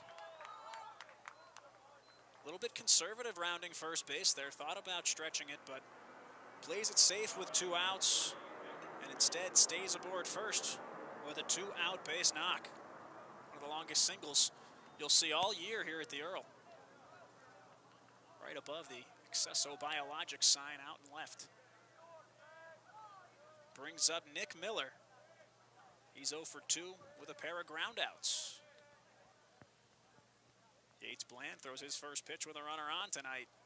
Called for strike 1. It's that off speed from Bland. Mechanically, the herky-jerky motion of Yates Bland has to be so tough to read, especially now out of the stretch. as he tucks that glove hand almost behind his right section of his rib cage. Checks the runner at first. It's Contreras who's back standing up. Contreras second on the team in stolen bases. 3 successful attempts out of 5. Real low stance and a big primary lead. This one is chopped foul by Nick Miller, and it's 0-2 to the Titans left fielder.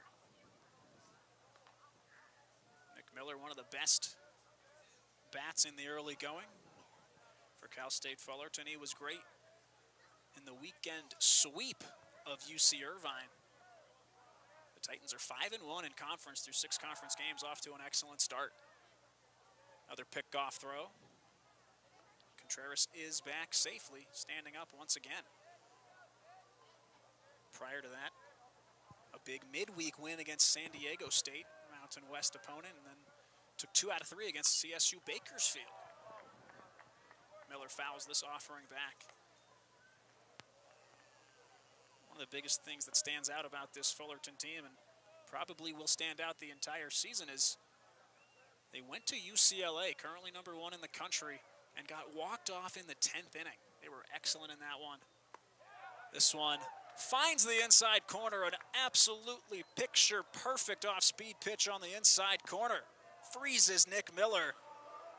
And Yates Bland spins a great 6th inning. No runs, 1 hit, no errors, and 1 left, heading to the bottom of the 6th. When we come back, UNLV still leads Cal State Fullerton 2-0.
Back with you for the bottom of inning number 6 here in Paradise, Nevada. It's 2-0 UNLV, and see another new pitcher, the 5th Titan to toe the slab. It's Dylan Goff for Cal State Fullerton, a sophomore righty from Fontana. Will face the top of the Rebels order. It's Bussy, Rosales, and Berrigan due up. Dylan Goff, his 3rd season with Cal State Fullerton. This is his 7th appearance that he's made. At a 1.59 ERA, so doing something right in the early parts of this season. His fastball misses outside for ball 1. Total career numbers, 3 seasons, all with the Titans.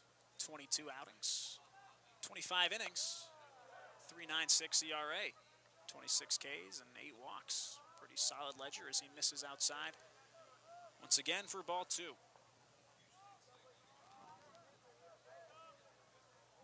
Landon Martin came in and Gave up the first run since the Drew Berrigan homer in the first. Goff's 2-0, catches the zone, called for strike one. To Reggie Bussey. Bussey's 0 for 2. He's been aggressive. A couple of hard hit balls, one sky-high pop-up, and one hard hit fly out to right. Bussey jumps before squaring down to bunt, kind of catching the infield off guard, pulls back as that pitch misses the zone, and he's ahead 3-1. Looking to get on base for the first time in tonight's contest. Especially as the leadoff man, Bussey, a real threat to run if he's on first. 3-1 pitch, fouled directly into the netting. Count runs full for Dylan Goff.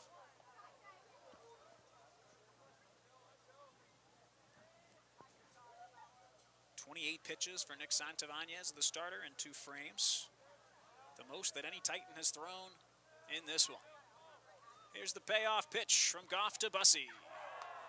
Absolutely freezes him. Gets the sword, the half swing, and he went. Beautifully executed curveball on the outside part of the plate. Number 6. Sends Bussey down swinging. One gone now for the Rebels' second baseman, Marcos Rosales. He's 0 for 2 in this one. Struck out his last time up to end the bottom of the third. Rebels still leading 2-0, really stifling the Fullerton offense. This one, Rosales skits low and swings at this one, pops it up to shallow center. Overrunning it by a bit and then taking a few steps back is Hunter Meyer, the center fielder. He'll squeeze the glove to retire Rosales. 2 quick outs for Dylan Goff, the sophomore. The designated hitter, number 5, Drew Berrigan. Doesn't matter how many outs or how many men are on. You hate to see Drew Berrigan come up to the plate if you're an opposing pitcher. Berrigan, 2 for 2. Provided some pop in the first with a homer over the left center field wall and led off the fourth with a double before eventually being picked off at second base. Drew Berrigan awaits pitch number 1, and beautiful fastball there from Dylan Goff. Updating you folks on the final from Miami. World Baseball Classic has come to an end. And it's the Venezuelans playing in their first ever final, clinching a 3-2 victory over the U.S. So 0-1 finds the inside corner, called for strike 2. And very valiant effort by the U.S., but cannot capture the elusive title. They were looking for their first one in 9 years, 3 World Baseball Classics ago. This 0-2 pitch, big swing and a miss. Excellent fastball from Dylan Goff, and he makes it look easy, retiring the top of the Rebel order. 1, 2, 3. Through 6 full here on St. Patrick's Day in Las Vegas. UNLV still leads Cal State Fullerton 2-0.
UNLV, Hustlin' Rebel Baseball, and the UNLV Athletics YouTube page is brought to you by West Coast Trial Lawyers. They're the #1 rated personal injury firm and are proud supporters of UNLV Athletics. Get the most with West Coast. And by Pueblo Medical Imaging. The friendly staff at Pueblo Medical Imaging is eager to take care of all your radiology needs and offers same-day, next-day availability. With top-of-the-line, state-of-the-art equipment, they're open 7 days a week with early morning and evening appointments to accommodate all patient schedules. I'm Drew Never, and thanks for joining me tonight on St. Patty's Day. Hope you've had some luck go your way, as the Rebels are on top of Cal State Fullerton 2-0. As Yates Bland, the big righty, comes out for his second inning of work. Super effective in the 6th inning, and he'll start things off here against Max Ortega, the catcher from Cal State Fullerton. Brief pause here as Aiden Garcia goes to check over with his first base dugout. Maybe equipment change, and yep, there's some of the pitch comm equipment tossed back over to Aiden Garcia, and we're ready to get things going. Cal State Fullerton, the offense has just been totally stifled by the combination of Ryan Martone, LJ Manning, Colton Sundloff, and now Yates Bland. First pitch off speed, low and away for ball 1 to Ortega. Just 2 hits, both by Paul Contreras, the right fielder.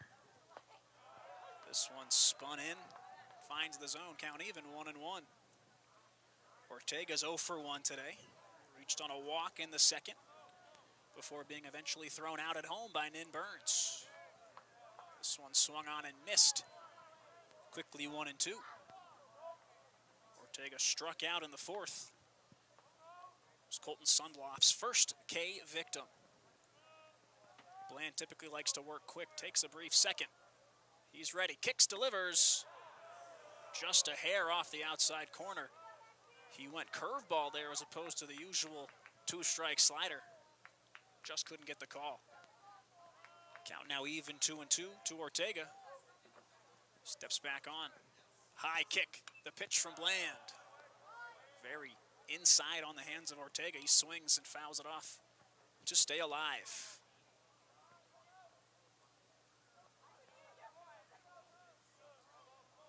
Yates Bland, 21 pitches so far, including this AB. Here's the 2-2, swung on, chopped over his head, Rosales. The throw across his body, the scoop not there from Rodriguez. It's gonna be a base hit with the throwing error from Marcos Rosales. He has certainly been challenged over at second base, making all sorts of backhand plays. Extremely tough one. That one, the highest degree of difficulty Marcos has seen tonight. And Ortega would have legged that one out. So it's a base hit, but throw couldn't be scooped up by Rodriguez, and it trickled out of play into the Rebel dugout. So Ortega's aboard at second with nobody out, and that'll do it for Yates Bland. Certainly done his job. He's been effective, but he'll be lifted. And likely for a lefty. We'll get the details for you when we come back. Nobody out. Runner aboard for Cal State Fullerton, 2-0 in the top of the 7th.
Back with you from Las Vegas. Still 2-0 UNLV. A Valvoline Oil pitching change for you. It's Jacob Gomberg, the left-handed pitcher, junior from Coral Springs, Florida. He'll take over for Yates Bland after 1 inning plus. Bland allowed the infield single and the throwing error that got Ortega into scoring position, but now it'll be Gomberg, the Florida native out of Stoneman Douglas High School, former Florida Gator for a couple of years. If that Stoneman Douglas name sounds familiar, you wouldn't be crazy. A baseball powerhouse. Lots of major leaguers, Anthony Rizzo, Jesus Luzardo, Roman Anthony, who just struck out to end the World Baseball Classic. All members, alumni of Stoneman Douglas in Florida. But it's Gomberg nonetheless making his 9th appearance in the Scarlet and Gray. We'll start with Andrew Kirchner, the left-handed first baseman. Infield pinching in a little bit with the runner at second base. First pitch from Gomberg is a fastball outside corner called for strike one. 9 1/3 innings for Gomberg so far. 8.68 ERA. A little bit of boom, a little bit of bust. 16 strikeouts to 6 walks. This pitch, another beautiful fastball on the low part of the plate. Called for strike two. Wasting no time against the 0-2 first baseman, Andrew Kirchner. Kirchner takes a breath, steps back into the batter's box. Gomberg checks the runner at second. Kicks, delivers. Misses just a bit inside. Goes with the off speed there. Trying to go back door on Kirchner. Count moves to 1-2, pardon me. Time called by Luis Hernandez. And potentially a bit of an illness here from Jacob Gomberg. He's leaning over, and Oscar Lopez Huerta, one of the best in the business, athletic trainer, heads over to check on Gomberg. Something you hate to see, something that, you know, happens more often than you'd think for pitchers, whether it's something you ate, whether it's nerves, whatever it might be. Tough to see regardless. Remember last year, a viral clip around Major League Baseball, Hunter Green, Cincinnati Reds, lost his lunch.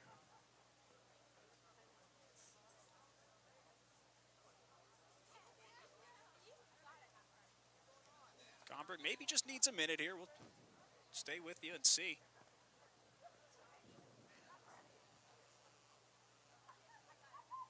In the meantime, we'll check around some scores in the Mountain West Conference.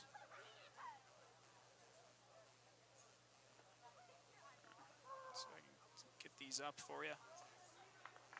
Gomberg, okay. He's okay to go. But check in on some Mountain West scores as Gomberg gets a few warm-up tosses to get back in the groove. Earlier today, Utah took down Washington State, score of 8-5. The Wolfpack of Nevada hosted Fresno Pacific, won 15-5. New Mexico currently leading Arizona. Arizona Wildcats have had a rocky start to this season, at least by their standards. New Mexico leads 6-3 in the 5th. Fresno State hosting Cal State Northridge, a Big West rival, up 6-5, and USC up 4-2 on San Diego State. First pitch from Gomberg as Kirchner steps back in is a ball and pick up with a 1-2 count, so now it's 2-2. Arizona State hosting Grand Canyon. They're trailing the Lopes 2-0. 2-2 on the way from Gomberg to Andrew Kirchner. Fastball outside part, just a bit outside. Couldn't get the call. Good take from Kirchner, and the count runs full. Potentially can afford to be a bit aggressive here if you're Gomberg. First base open, but hate to walk a guy on with nobody out. From the stretch, the payoff pitch from Gomberg. Swung on. Two-hopper to second baseman. Rosales barely moves his feet. Throws in time to retire Kirchner. Max Ortega will take off from second, and he's safely at third with one gone. Brings up Hunter Meyer, center fielder, who's 1 for 2, a base hit in the second, and led off the top half of the 5th with a swinging strikeout. Gomberg now looking to settle in.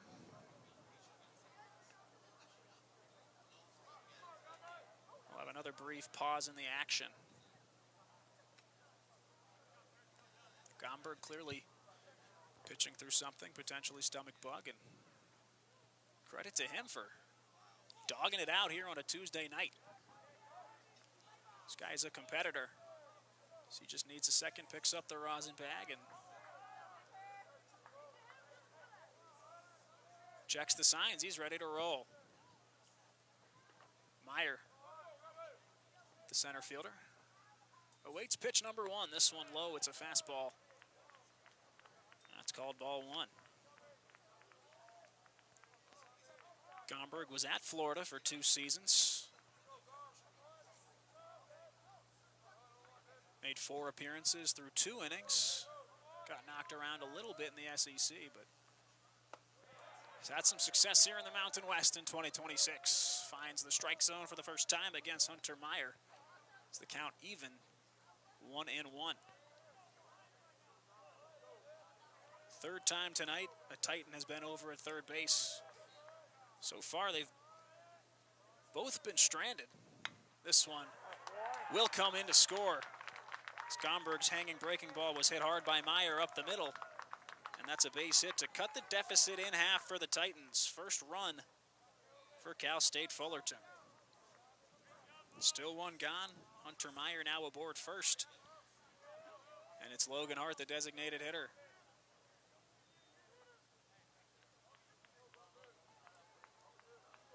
Logan Hart 0 for 0. No at-bats, 2 plate appearances, both walks. Walked against L.J. Manning. It was the lone walk from Colton Sundloff.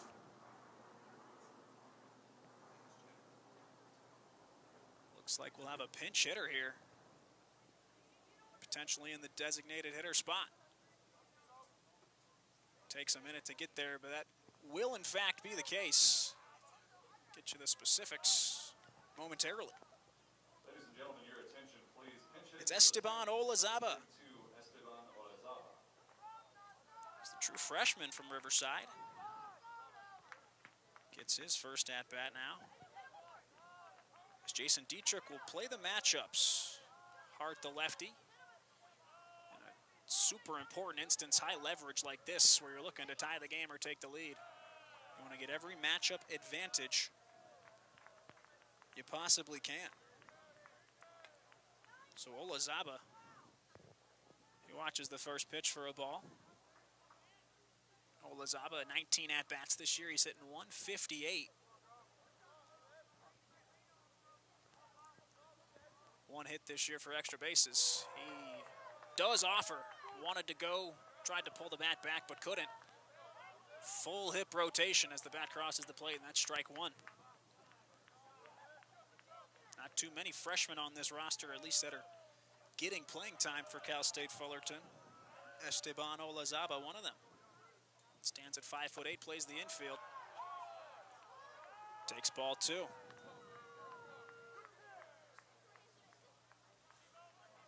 Gomberg now behind 2-1. Looking for a ground ball, looking for some swings and misses. Couple of double plays. Turn for the Hustlin' Rebels. Pick-off move. Rodriguez drops the ball. And that's going to be a clean stolen base for Hunter Meyer. Maybe not the cleanest, but Gomberg had him dead to rights. Credit to Jacob Gomberg. So tough to steal off that lefty, and Hunter Meyer made the decision to go and sell out. And 9 times out of 10, you're getting hosed at second base, but Rodriguez mishandles. It's a stolen base. No longer the double play option. Gomberg checks the runner. Delivers off speed, just misses inside. 3-1 now to the pinch hitting Esteban Olazaba. Tying run in scoring position in the form of Hunter Meyer. Gomberg would hate to put the potential go-ahead man on with a free pass. Here's the 3-1, missing way away for ball 4. So Esteban Olazaba trots over to first. And now you're really looking for the ground ball here if you're Gomberg. Lineup flips back around, still just one out. Brings up Eli Lopez. Lopez 0 for 2, but before we see his at-bat, it'll be a pitching change. Jeff Opalewski comes out, and it'll be Jace Evangelista. When we come back, give you Jace's numbers. It's 2-1 UNLV with 2 on and 1 away here in the top of the 7th.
Back with you, it's the top of the 7th inning. We have a Valvoline Instant Oil pitching change for the UNLV Usselin Rebels. Relieving Jacob Gomber, it's Jace Evangelista, a 6'2" right-hander. He's a junior from Riverside and leads the Rebels in innings pitched coming out of the bullpen this season. This is his 9th appearance. Comes into this one having thrown 15 2/3 to a 4.6 ERA, 20 strikeouts and just 4 walks from the transfer, former Washington Husky. Some big-time ball pitched by Jace Evangelista. We've seen him in the 8th inning. We've seen him in the 9th inning. Tonight we'll see him in the 7th in an extremely high-leverage spot. Gomberg responsible for both runners on. Bland was charged with the first run that did come around to score. But Meyer and Olazaba on first and second would be charged to Gomberg if they came around to score. It's Eli Lopez, the second baseman. For his 4th plate appearance, the first pitch he sees, it's a high fly ball to left field. It's got some carry. Salmon's giving chase. It's back, and he catches it on the line. Very nice play by Jack Salmon. Covered about a quarter mile of outfield grass before making that play just to the right of the 3rd baseline. Big time out number 2, and Jace Evangelista gets it done in 1 out. Both runners forced to retreat back to 2nd and 1st. And now with 2 away, it's Cameron Kim. Kim's 0 for 3. Reached on a fielder's choice, grounded into a double play, and flied out to center. Looking for the ultimate redemption with the tying run on second base. First pitch from Jace. Fouled. Evangelista, a guy who's been remarkably consistent. You can see the calm, cool collectedness every time he steps out. Out of the stretch, he's ready for the 0-1. This one roped on a line, it gets over Gunnar Myro's head. It's a base hit for Kim. Bussey throws to second, and this ball game is tied. Hunter Meyer comes around from second to score. Olazaba stays at second base, and Cameron Kim has tied this one up with a clutch base knock. That run is charged to Gomberg, but still can't close the book. He's responsible for Olazaba on second base. It's going to bring up the 3-hitter and 3rd baseman, Ty Thomas. He's 0 for 3, 3 strikeouts. Evangelista checks the runner at second, delivers. First pitch swung on and fouled by Ty Thomas. For Fullerton, it'd be the perfect time for Ty Thomas to get off the schneid. 3 Ks against 3 different pitchers, seen a lot of different looks. For Jace Evangelista looking to dial in and strand 2 runners on in the 7th. Here's the pitch. Off speed, misses. Outside, and the count rolls 1-1. All of a sudden, we're in a chess match here, a low-scoring game that's become tied at 2.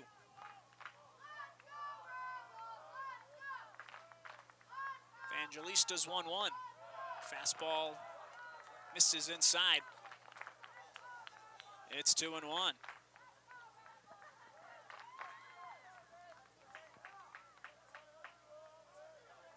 Olazaba hasn't had an opportunity to steal a base yet, but he's got some speed. Maybe not the longest strides, standing at 5'8", but a zippy runner for sure, with a big primary lead at second. After a brief pause granted to the batter, Evangelista delivers the 2-1. Fouled off on 2 hops over to the third base dugout. The count even. 2 on, 2 out, 2 balls, 2 strikes, 2 runs for each squad. Evangelista toes the rubber. He delivers the 2-2, swung on and missed. Off speed to Ty Thomas. It's now the golden sombrero for Thomas. 4 strikeouts, and Evangelista escapes the jam and strands 2. 2 runs will score for Cal State Fullerton, and we're all knotted up. It's stretch time in Las Vegas. Bottom half of the 7th when we come back.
UNLV Hustlin' Rebel Baseball on the UNLV Athletics YouTube page is brought to you by Southern Nevada Chevy Dealers. With impressive towing, incredible bed and tailgate functionality, and powerful engines, Chevy Silverado, Colorado, and Tahoe have what you need to get things done. When you want to do it all, Chevy's got you. See your Southern Nevada Chevy dealer. It's the bottom of the 7th inning. Cal State Fullerton has knotted this thing up at 2 runs apiece. And we'll have a new pitcher for the Titans. It's Dylan Nieto, the sophomore from Mission Viejo. He's a righty and he stands at 6'4", and he'll face off against the 4, 5, and 6 in the Hustlin' Rebel order. It's Aiden Garcia, who's 0 for 1. Little check swing pop up to the third baseman in the 4th, and he was hit by pitch in inning number 1. Brief scoreboard malfunction causes quick delay here. Give you a chance to check out Dylan Nieto's numbers. This being his first season of getting some pitching in. This is his 9th appearance. He's thrown 7 innings to a 3.86 ERA. First pitch is a fastball low to the Rebel backstop. 4 walks and a strikeout. A home run allowed. in those 8 appearances for Nieto. He's ready to deliver. The 1-0 missing low on the changeup. Quickly 2-0 to Aiden Garcia. All of a sudden, we've got an exciting game here. A low-scoring pitcher's duel, both sides opting for the bullpen game here on a Tuesday midweek. Garcia, big hack, and gets just a piece of it. It trickles back to the backstop. Count 2-1. Talked a bit ago about the historic program of Cal State Fullerton. 4 College World Series titles, 18 appearances in the College World Series, 5 in the National Championship Series. Nieto ready for the 2-1. This one chopped foul by Garcia down the first base line. Something else they produce is some individual studs that go on to play in big league baseball. First and foremost, they've had 3 Golden Spikes winners. Only school with more is Florida State, another storied baseball program. But Fullerton just pumps guys out into the major leagues. Phil Nevin, one of those Golden Spikes winners in 1992, a long-time Padre and MLB star, as Garcia ropes this one. Tough sliding attempt by Eli Lopez to no avail. Garcia aboard with a base hit. Just a really tough play for Lopez to make, running, trying to track it down a half slide, but gets through for a leadoff single. Go-ahead run aboard for the Hustlin' Rebels. So now Nin Burns the second, the right fielder, stepping in. The big right-handed bat, we know he's got some power in that swing. He's 0 for 2 tonight. Strikeout in the first and a ground out to the third baseman in the fourth. Nieto checks on Garcia over at first. He's back in there standing. But you want to talk about some pitching that Cal State Fullerton has produced in terms of major leaguers. Tanner Bybee, likely opening day starter for the Cleveland Guardians. Phil Bickford, longtime major league reliever. Also pitched at College of Southern Nevada, a Las Vegas guy, is Bickford. Michael Lorenzen, who pitched last night, actually saddled with the loss for Team Italy in the World Baseball Classic semifinal. Some absolute bats as well. Matt Chapman, current third baseman for the Giants. Chris Davis, an Oakland Athletics legend. Justin Turner, World Series champion for the LA Dodgers. First pitch to Burns in the dirt, blocked by Max Ortega. Also, funnily enough, 2 current American League West managers played their collegiate baseball at Cal State Fullerton. Mark Kotze, manager for the Athletics, who will be playing in Las Vegas in 2028. And Kurt Suzuki for the LA Angels. This one smoked by Burns into left field. A hard hit single drops in front of Nick Miller, the left fielder. And back-to-back base hits for UNLV here in the 7th. Now batting number 24, Johnny Rodriguez. It's exactly how the lineup hoped to greet the new arm, Nieto. 2 good singles now prompts Johnny Rodriguez, the first baseman, and man, is he due. Looking strikeout to lead off the second and a swinging strikeout to lead off the 5th. Johnny Rodriguez in a great position. Both middle infielders for Cal State Fullerton shaded a bit towards the bag. Couple of big gaps between third and short and between first and second. Before J-Rod sees a pitch, we'll have a mound visit. Max Ortega, the experienced catcher, just wants to go out and have a chat, talk through some sequencing here. He retreats to home plate, and Luis Hernandez grants Rodriguez an opportunity to talk with Corey Vanderhook over at third. This, in my opinion, one of the most fun parts about collegiate baseball. The back and forth, the chess match, the mind games. Corey talking strategy with J-Rod after a potential switch up in signals, a potential switch up in sequencing for Nieto. Rodriguez ready to roll. At the very least here, you're looking for a productive out You're looking for a ball that's out of the infield. You're looking for anything to move both of these runners into scoring position. Nieto turns, throws. Picks off to second. No real threat there, Garcia. 2 steps back safely.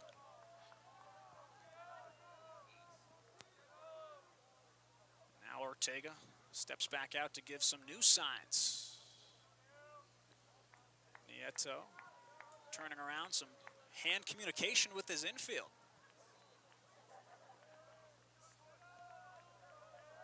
He toes the slab, and he's finally ready to deliver to Rodriguez.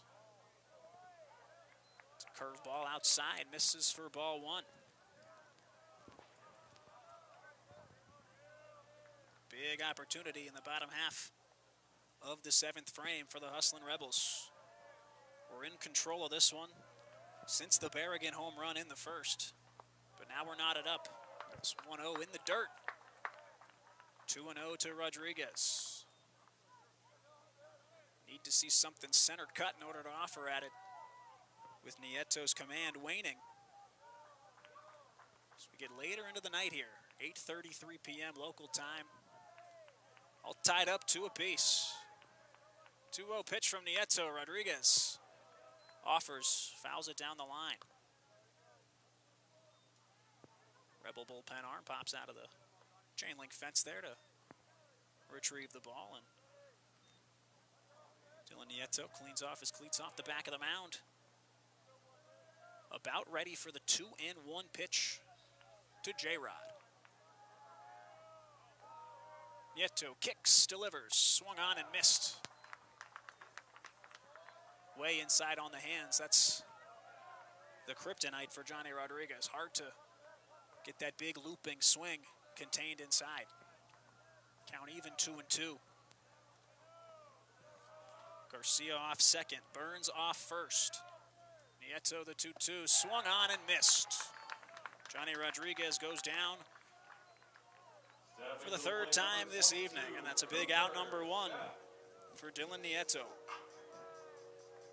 Brings up the third baseman, Cooper Sheff. Sheff has 1 of 6 Rebel hits tonight. He came around to score the 2nd run for UNLV after that 5th inning single. Looking like a mound visit here for Fullerton. Maybe a little bit of action in that bullpen, but will not yet be a pitching change. See 1, maybe 2 gray jerseys warming up in the third base side bullpen.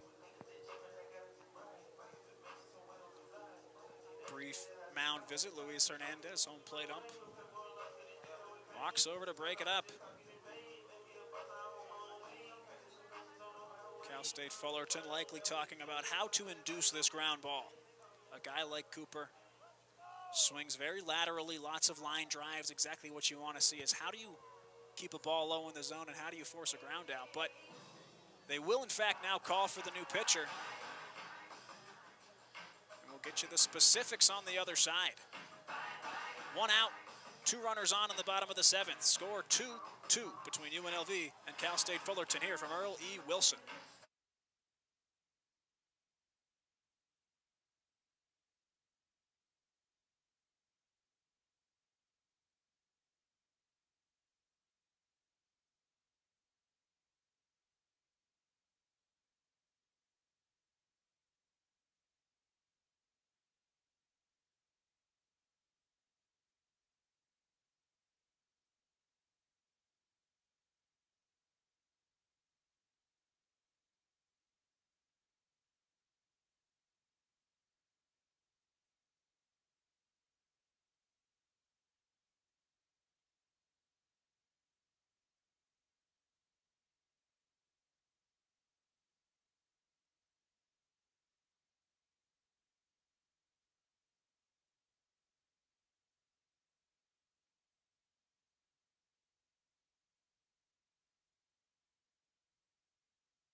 Drew Neverett back with you here in the bottom of the 7th. We're in a tie game.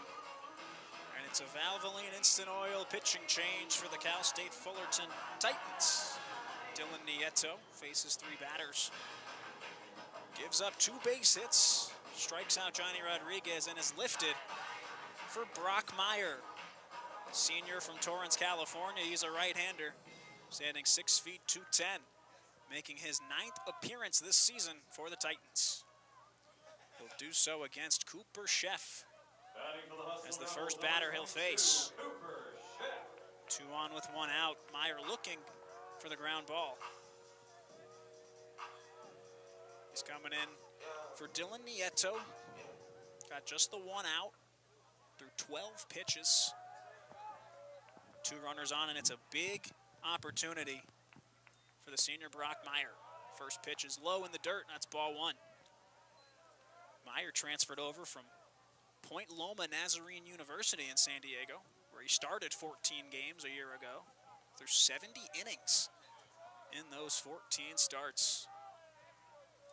High leverage spot for him here. This time the fastball breaks a bit in on the hands of Sheff, misses inside, and it's 2-0.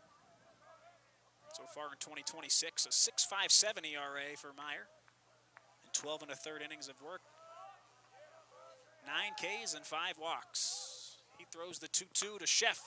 Hit up the middle, it will fall.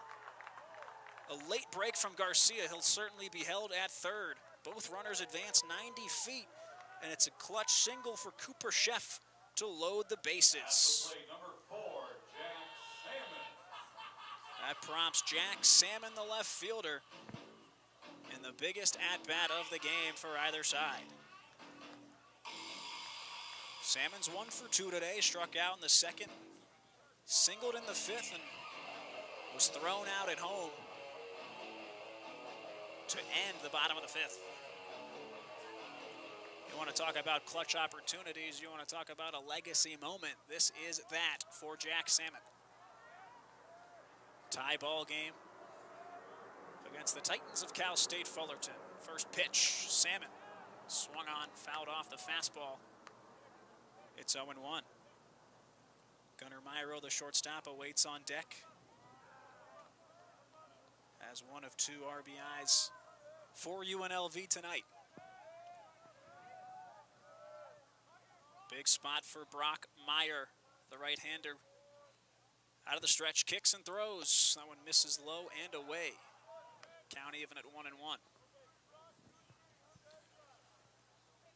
Corners of the infield, shaded a bit towards the bag. Ty Thomas, the third baseman. By the time he gets his secondary, he'll be in front of the third base bag. Middle infield at normal depth.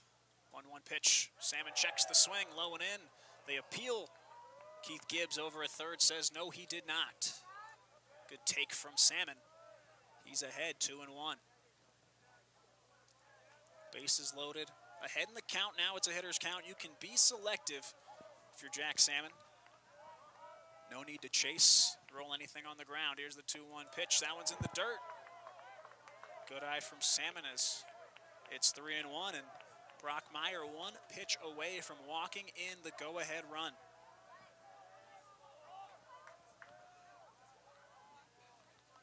Jacob Gomberg would love to, one of the few Rebels, one of the many Rebels who would love to see this run come in. Is Gomberg on the hook for the tying run. 3-1 pitch, Salmon swung on and fouled directly beneath him. And it's a full count. Bases loaded, so you can't send the runners here, but Burns will certainly be ready to run. Likely a large secondary lead off a second. 3-2, bases loaded. Here's the pitch from Brock Meyer, swung on. Flied out to the left side, right into the Cal State Fullerton bullpen. That's foul. So lots of fastballs here from Meyer, all between 88 and 90 on the gun. Salmon all over it, all around it. A lot of foul balls. See if Meyer changes up on him or goes back to the heater. Another payoff pitch to Jack Salmon. Pitch is up at the letters. It's a ball 4. Aiden Garcia walks to home to score. Burns to third. Chef to second. And it's a run-scoring walk for Jack Salmon. And a massive one as the Rebels have regained the lead here late. Great approach from Jack Salmon. Worked an extremely long at-bat. A grueling at-bat for Brock Meyer, who just missed up. He went with the off speed, thought he could fool Salmon, but missed a bit high. And the Rebels are back on top, 3-2. It's Gunnar Myro, the shortstop, who could really put a dent in this thing. First pitch, off speed, called for strike 1. Myro 0 for 1, had a deep sac fly to center, scored 1, almost scored 2. But Salmon was thrown out at home. 1-0 pitch to Myro. Big swing, big miss on the fastball. Evens up the count.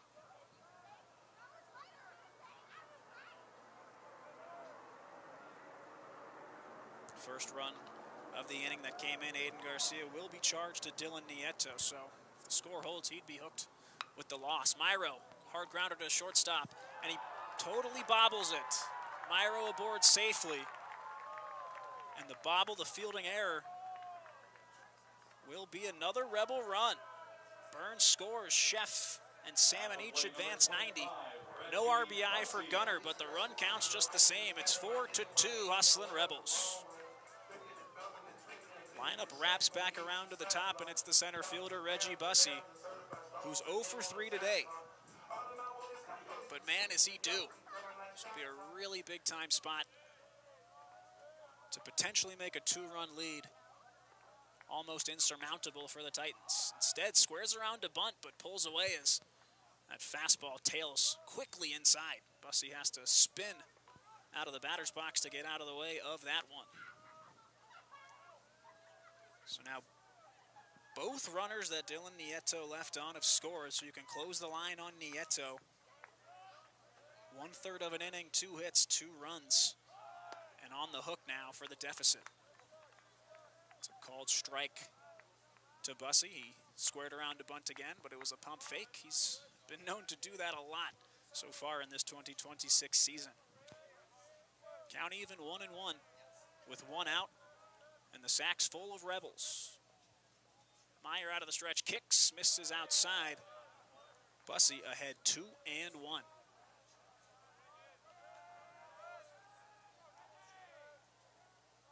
Bussey steps back in. He's had an excellent plate approach thus far. Not really swinging at anything out of the zone, but maybe being a bit aggressive. Here's the 2-1 pitch.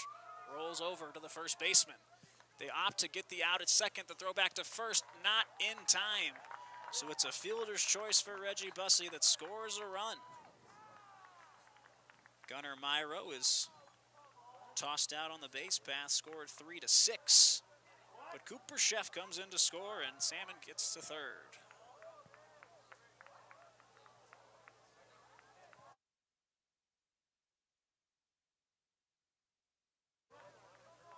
Potential maybe for some base runner interference as a second out was called. So the not sliding to get out of the way of the potential double play would be a runner's interference from Gunnar Myro. Gunnar Myro going from first base to second. A smart play by Andrew Kirshner, the first baseman, to throw basically into the base path to his shortstop Cameron Kim, but Stan Stolte wisely using a challenge in this situation. A super unique play you don't see all the time, and this would have played a run if it would be overturned and there was no base runner interference, but as it stands right now, it would be a double play, and we'd go to the inning break at a 4-2 count in favor of UNLV. Super interesting one. Didn't get the best look myself on the no slide.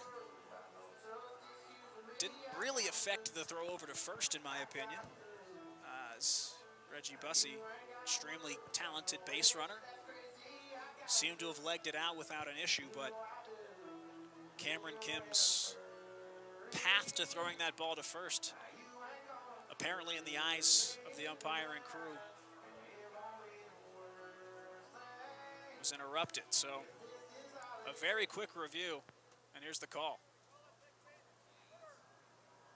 Call is confirmed, and it is base runner's interference on Gunnar Myro. So that's it for the 7th, but the Rebels will regain the lead. Dylan Nieto charged for 2 earned runs. We're through 7 full. On St. Patrick's Day here in Las Vegas, Nevada, UNLV on top of Cal State Fullerton, 4-2.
Back with you, it's the top of the 8th inning from Earl E. Wilson Stadium.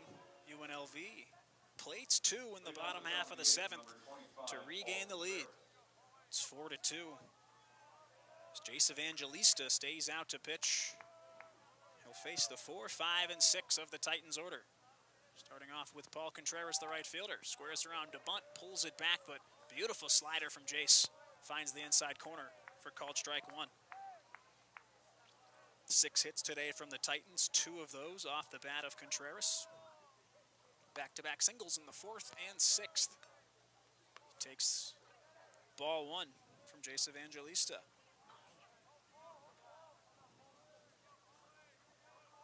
So an odd one to end the bottom half of the 7th, certainly. As Evangelista's fastball misses a bit low, 2-1. Gunnar Myro scored 3-6-3 with the runner's interference. Bussey, the last man up. Here's the 2-1. This one smacked out to center. That's carrying. Bussey gives chase. It's back at the wall, and it's gone. Paul Contreras, his 3rd hit of the day. And that ball just kept on carrying. Got out of here in a hurry. Valiant leaping effort by Reggie Bussey at the wall, but that one looked like it barely cleared the batter's eye in dead center field. So just like that, the deficit slashed in half for the Titans. It's 4-3. Next up, number 30, Nick Miller. Paul Contreras, 3 hits in his 3rd one in a row, being a massive one. It's Nick Miller now before he takes his first pitch. Catcher Aiden Garcia calls time. Tries to let his outfielders get back set. First pitch from Evangelista. That tumbling slider to the right-handed Miller called for strike 1. Such an asset from Evangelista. Throwing that breaking ball for strikes, especially to the righties. Almost unhittable at times. Goes back to the fastball. Misses in on the hands, 1-1. Nick Miller, the left fielder for Cal State Fullerton. He's 0 for 3. The pair of groundouts and a strikeout looking. This one fouled off by Nick Miller down the first base line. Jace is ahead 1-2. Looking to get the confidence back up, and now looking to keep the deficit where it is at just 1 run. Here in the top of the 8th. Full wind up, the 1-2 pitch. That one's a high fly ball to center. Not enough carry. Wynn knocks it down a bit. Bussey underneath it makes the grab. Nick Miller now 0 for 4 and a big first out for Jace Evangelista. Brings up Max Ortega. 1 for 2. Back in the 7th, he singled and advanced to second on an error. Came around to score the first Titan run of tonight's ball game. First pitch, curveball, drops right in the zone, taken by Ortega for strike 1.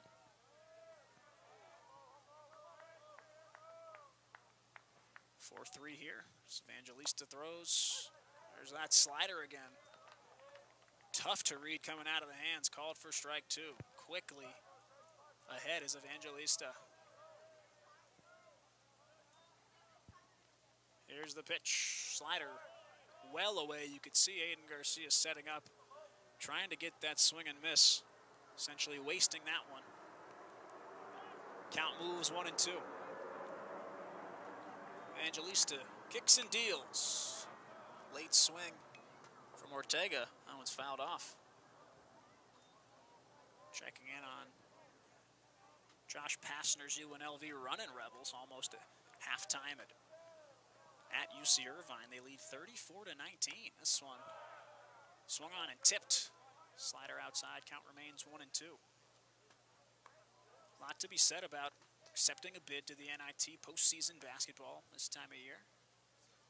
Few and far between, and big opportunity for the running Rebels on the hardwood. 1-2 pitch, fouled off again. 3 foul balls in a row by Max Ortega.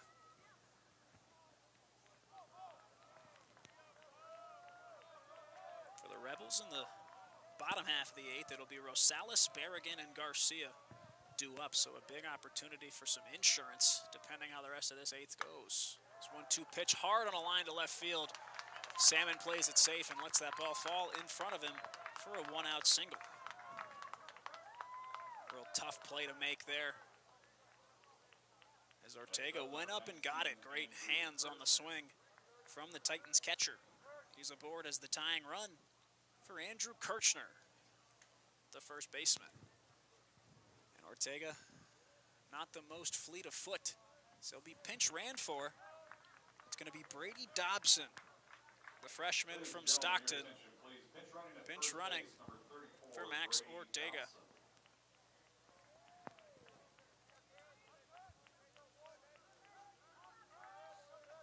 Dobson has played in 4 games this year, has had just 2 at-bats. He's been used a lot in this variety, the pinch running variety, and a couple times as a defensive sub. First pitch from Evangelista to Kirchner, swung on and missed for strike 1.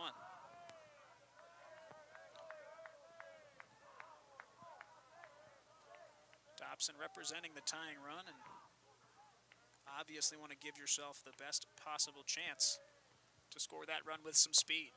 A 1 pitch is a fastball.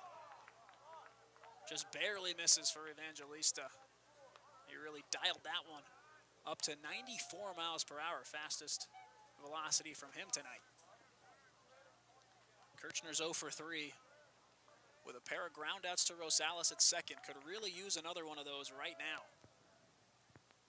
1-1 from Jace. Fastball missing outside. A similar pattern to what we've seen from a lot of the Rebels relievers tonight, especially the righties. So when you're trying to lean back on that fastball, trying to go back to your bread and butter and locate, the command slips a little bit, the mental slips a little bit, and you go back to that off speed, and it's just perfect. So for Jace, a guy who's been so locked in with that slider, wants to go back, should go back to that pitch, but much easier said than done now, especially against a large lefty in Kirchner. Jeff Opalewski, the pitching coach, out for a brief mound visit, talking Jace through this big-time scenario. 1 out, tying run at first. Still 4-3 UNLV. Jace Evangelista, a guy who can stretch it out. He's been in high leverage situations. He's been in innings eatings situations. This kind of a hybrid of both of those, needing to really finish out this 8th inning, get them across the line to the 9th. He went 4 1/3 in the opening series this year against Austin Peay. Since then, 1, 2, 4 different instances of throwing multiple innings. Throws this one, it's fouled off. That exits the building, stage left. It's 2-2 to Andrew Kirchner.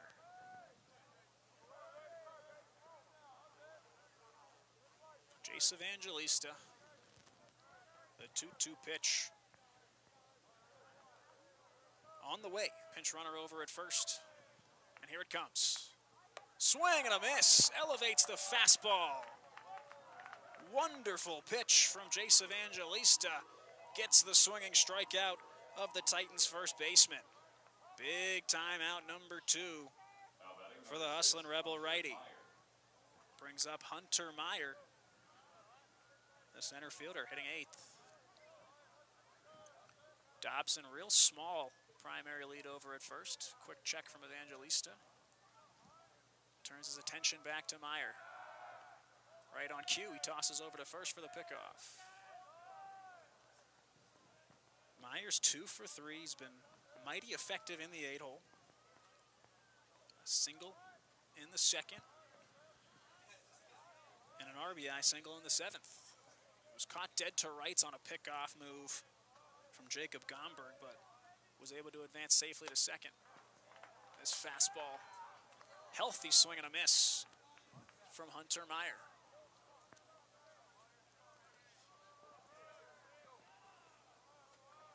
Jace really mixing his pitches well now. Big confidence booster in that fastball strikeout. 0-1 pitch goes back to the fastball low. Meyer pulls his head. Not close to that one, and it's 0-2. If you're Jace Evangelista, the world's your oyster right now. You've had success with the outside slider to righties. You've had success with the low and high located fastball. 0-2, he decides to pick off to first, diving back. It's Brandon Dobson.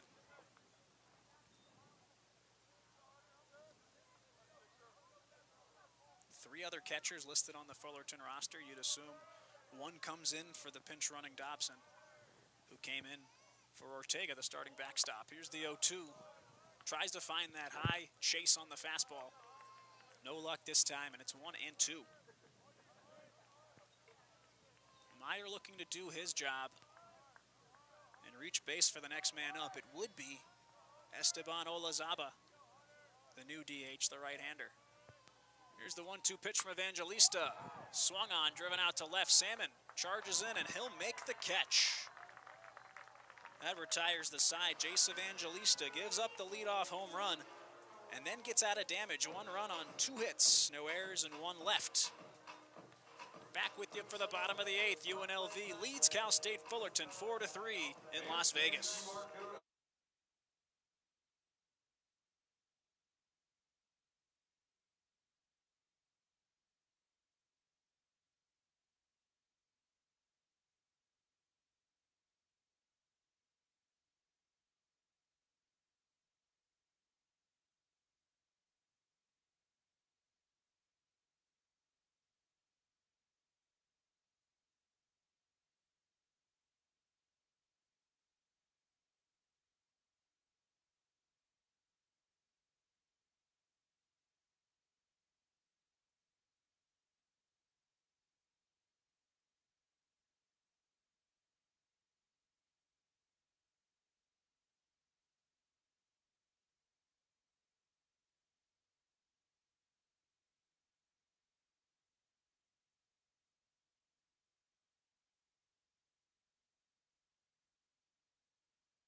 It's the bottom of the 8th from Paradise, Nevada on St. Patrick's Day 2026. UNLV remains up top on Cal State Fullerton 4-3 after Jace Evangelista allows a homer in the 8th, but escapes some damage.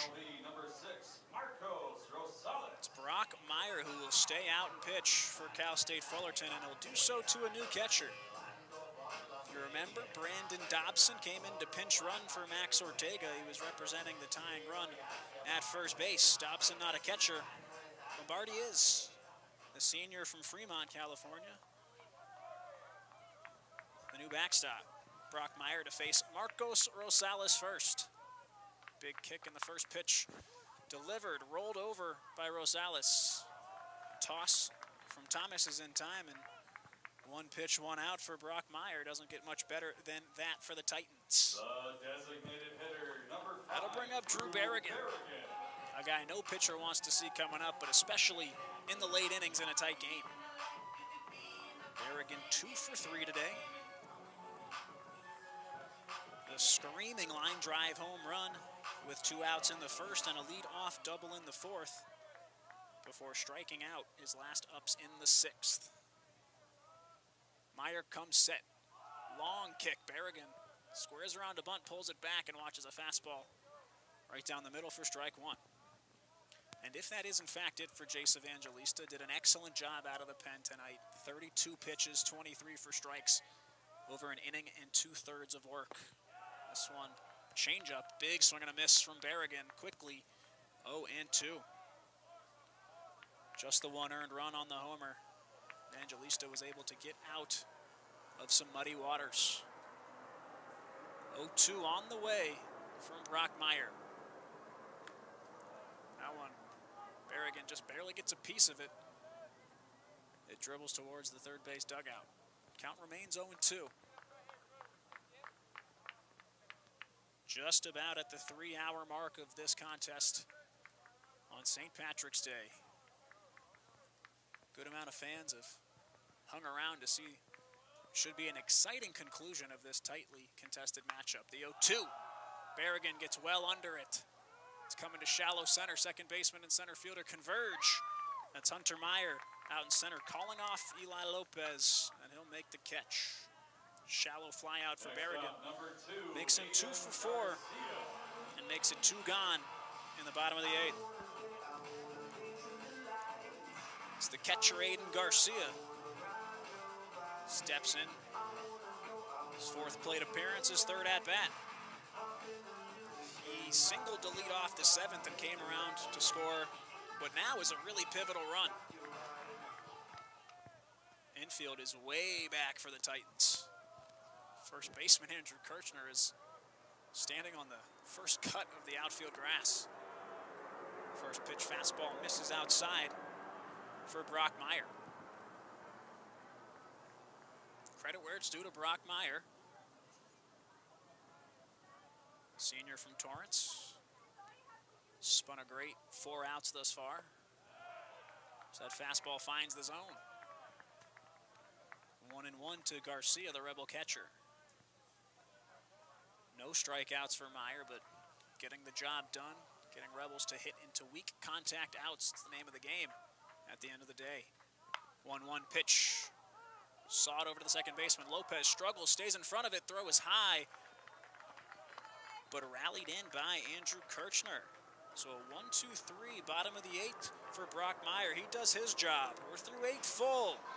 Rebels looking to shut the door with the 1-run lead. Back with you soon for the 9th. UNLV 4, Cal State Fullerton 3.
Welcome back to the Earl. It's the top of the 9th inning, and it's crunch time for the UNLV Usselin Rebels.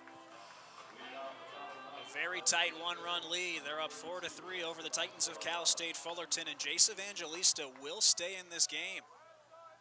A guy who's been extremely clutch and durable gets the opportunity to close this thing out. He is in line for the win as it stands, and would be a big one for Jace. First pitch is on the way to the 9-hitter. Esteban Olazaba takes that pitch the inside part. That's called strike one. Not an official at-bat logged for the 9-hole yet. 3 walks between Logan Hart and Esteban Olazaba. That fastball from Jace misses just outside. Count even 1-1. It's the top of the order after Olazaba. Evangelista pitch inside corner. Beautifully located on the fastball. That's called strike 2. This is exactly what you want if you're Evangelista. You have both of your big-time tools at your disposal ahead in the count. Here's the 1-2. Elevates the fastball too high. 2-2. It's been a while since he's gone to the slider. Esteban Olazaba steps out to take a breath. Evangelista dials it up. Curveball missing inside. Almost hits Olazaba, has to turn to evade that one. So a quick 5 pitches, a quick pace from Jace Evangelista. Here's the payoff pitch. Misses just a bit low. And the walk parade from the 9-hole continues. Logan Hart, 2 walks. Olazaba, 2 walks, and the tying run is on first. Lineup flips back around. It's Eli Lopez. He's 0 for 3 in this one.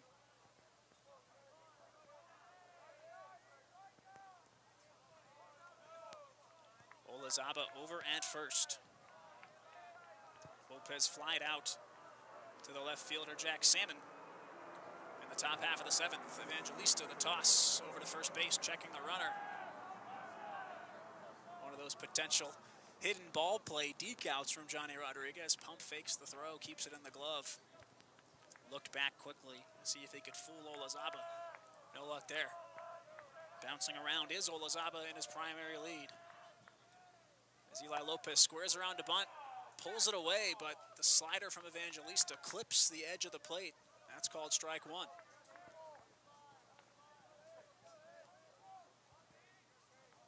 Lopez, a speedy runner, but not a guarantee to leg out a run to first on a potential double play ball. Here's the 0-1, squares around to bunt. Again, no luck there. Snapback throw from Aiden Garcia. Not in time to get the diving Olazaba. But quickly ahead 0-2 on Lopez's Evangelista. 2 squares to bunt, 2 pullbacks, 2 called strikes. Lopez surely will be swinging now. Here's the 0-2. Checks the swing. Did he go? He did not, as that ball hits the dirt and is blocked by Aiden Garcia. It's a great burn pitch if you're trying to induce the swing and miss. Lopez hasn't seen too many of those sliders, and none like Evangelistas. Here's the kick out of the stretch, the 1-2. Fisted into the first base dugout of UNLV as bench player makes a nice little bare hand snare. Lopez steps out, takes a breather, as does Evangelista. Both the batter and pitcher reset. Evangelista checks on the runner, Olazaba. Delivers the 1-2. Misses low and away. Goes back with the slider. But a great take from the Titans' second baseman. Olazaba held on. Cooper Sheff hugging the third base bag. Middle infield at standard depth. Here's the 2-2 from Jace. Swung on and missed. Changes up on him. Lopez down to a knee, swinging and missing. And a clutch out number 1 comes via the K. Now batting number 9, Cameron Kim. Cameron Kim steps up. Tying run still on first. Cameron Kim, 1 for 4 today. RBI single in the 7th. He did ground into a tailor-made double play back in the 3rd. Pick-off throw from Evangelista once again. Very worried about Olazaba. He slides back in head first safely. Cameron Kim. High leverage moment for the shortstop. Here's the first pitch. Swing and a miss. Elite slider.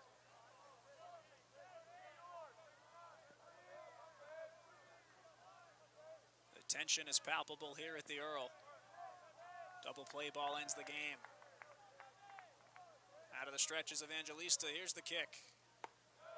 That one just a bit low. It's the slider. It's one of the variations of it that has been so effective to the right. He started inside low, basically at the thighs, and it cuts right into the inside corner.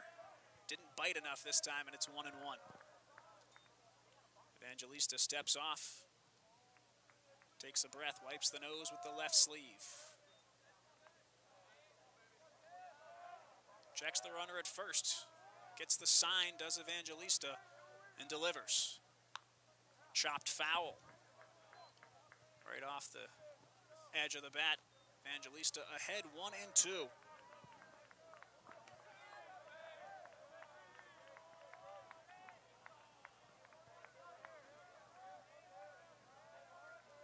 Cameron Kim steps back in. 2 full bat twirls. Here's the 1-2 from Evangelista. Swing and a miss. Elevates the fastball. And Jace Evangelista strikes out back-to-back Titans. Beautiful fastball. It goes up. And Cameron Kim goes down swinging. Looks to be a pinch hitter in this situation. Ty Thomas, the third baseman. He's been one of their best hitters all season long, but today, 0 for 4. So he's lifted this time, and it's Cam Burdick. Sophomore from Carlsbad, California. He's a right-hander. Typically plays the outfield, and he stands at 6'4". Burdick's played 8 games this year, and he's hitting .241 with a homer and 4 runs batted in. He's the last chance, and he pops this one up. It's to shallow center. Bussey comes in, tracks it down, squeezes the glove, and that's the ball game. UNLV takes a huge non-conference victory over Cal State Fullerton. They win it 4-3. First pitch swinging was the pinch hitter, Cam Burdick, and Jace Evangelista. What can you say about this kid? Spectacular stuff, some real guts coming out of the bullpen. Gives up the solo shot, but doesn't let that deter him. Dials in, gets every out he needs to finish this one off for the Rebels. Jace Evangelista gets the win. He moves to 3-0. Dylan Nieto saddled with the loss. His first decision of the year moves to 0-1. Final line score here for you today. UNLV, 4 runs, 7 hits, 3 errors, and 3 left. And for Cal State Fullerton, 3 runs, 8 hits, 2 errors, and 9 left. And that's the story of this one, folks. The runners left on base for Cal State Fullerton, but more importantly, the UNLV hustling Rebel bullpen arms. It was a strict bullpen day. The combination of Ryan Martone, LJ Manning, Colton Sunloft, Yates Bland, Jacob Gomberg, and finally Jace Evangelista all play their part. Not many strikeouts, not typically the MO of hustling Rebel pitching. They're usually very much striking guys out in order to be effective, but lots of great double plays, great ground balls when they needed them. Some extremely clutch pitching as well. Epitomized by Jace Evangelista finishing this one off. UNLV is going to move to 14-8. Cal State Fullerton moves exactly to 500. 10 wins, 10 losses. Big time win for UNLV here at home on St. Patrick's Day on a Tuesday. The all-time record for the Hustlin' Rebels moves to 6-7 on March 17th. This weekend, Cal State Fullerton will host Cal State Northridge. UNLV, a lot of action coming up that you can look forward to. A 2-game non-conference series. They'll host Utah Tech this Saturday and Sunday. And a big one, the marquee date you circle on the calendar as a Hustlin' Rebel fan. They match up with Arizona State next Monday at Las Vegas Ballpark, home of the Las Vegas Aviators of the Pacific Coast League. A real fun one today for you. Played it in 3 hours and 9 minutes. Excellent stuff from the UNLV Hustlin' Rebels as they move to 14-8 on the year. Once again, the final for you, 4-3 UNLV. I've been Drew Neverett. Thanks so much for joining me, and have a very pleasant good evening.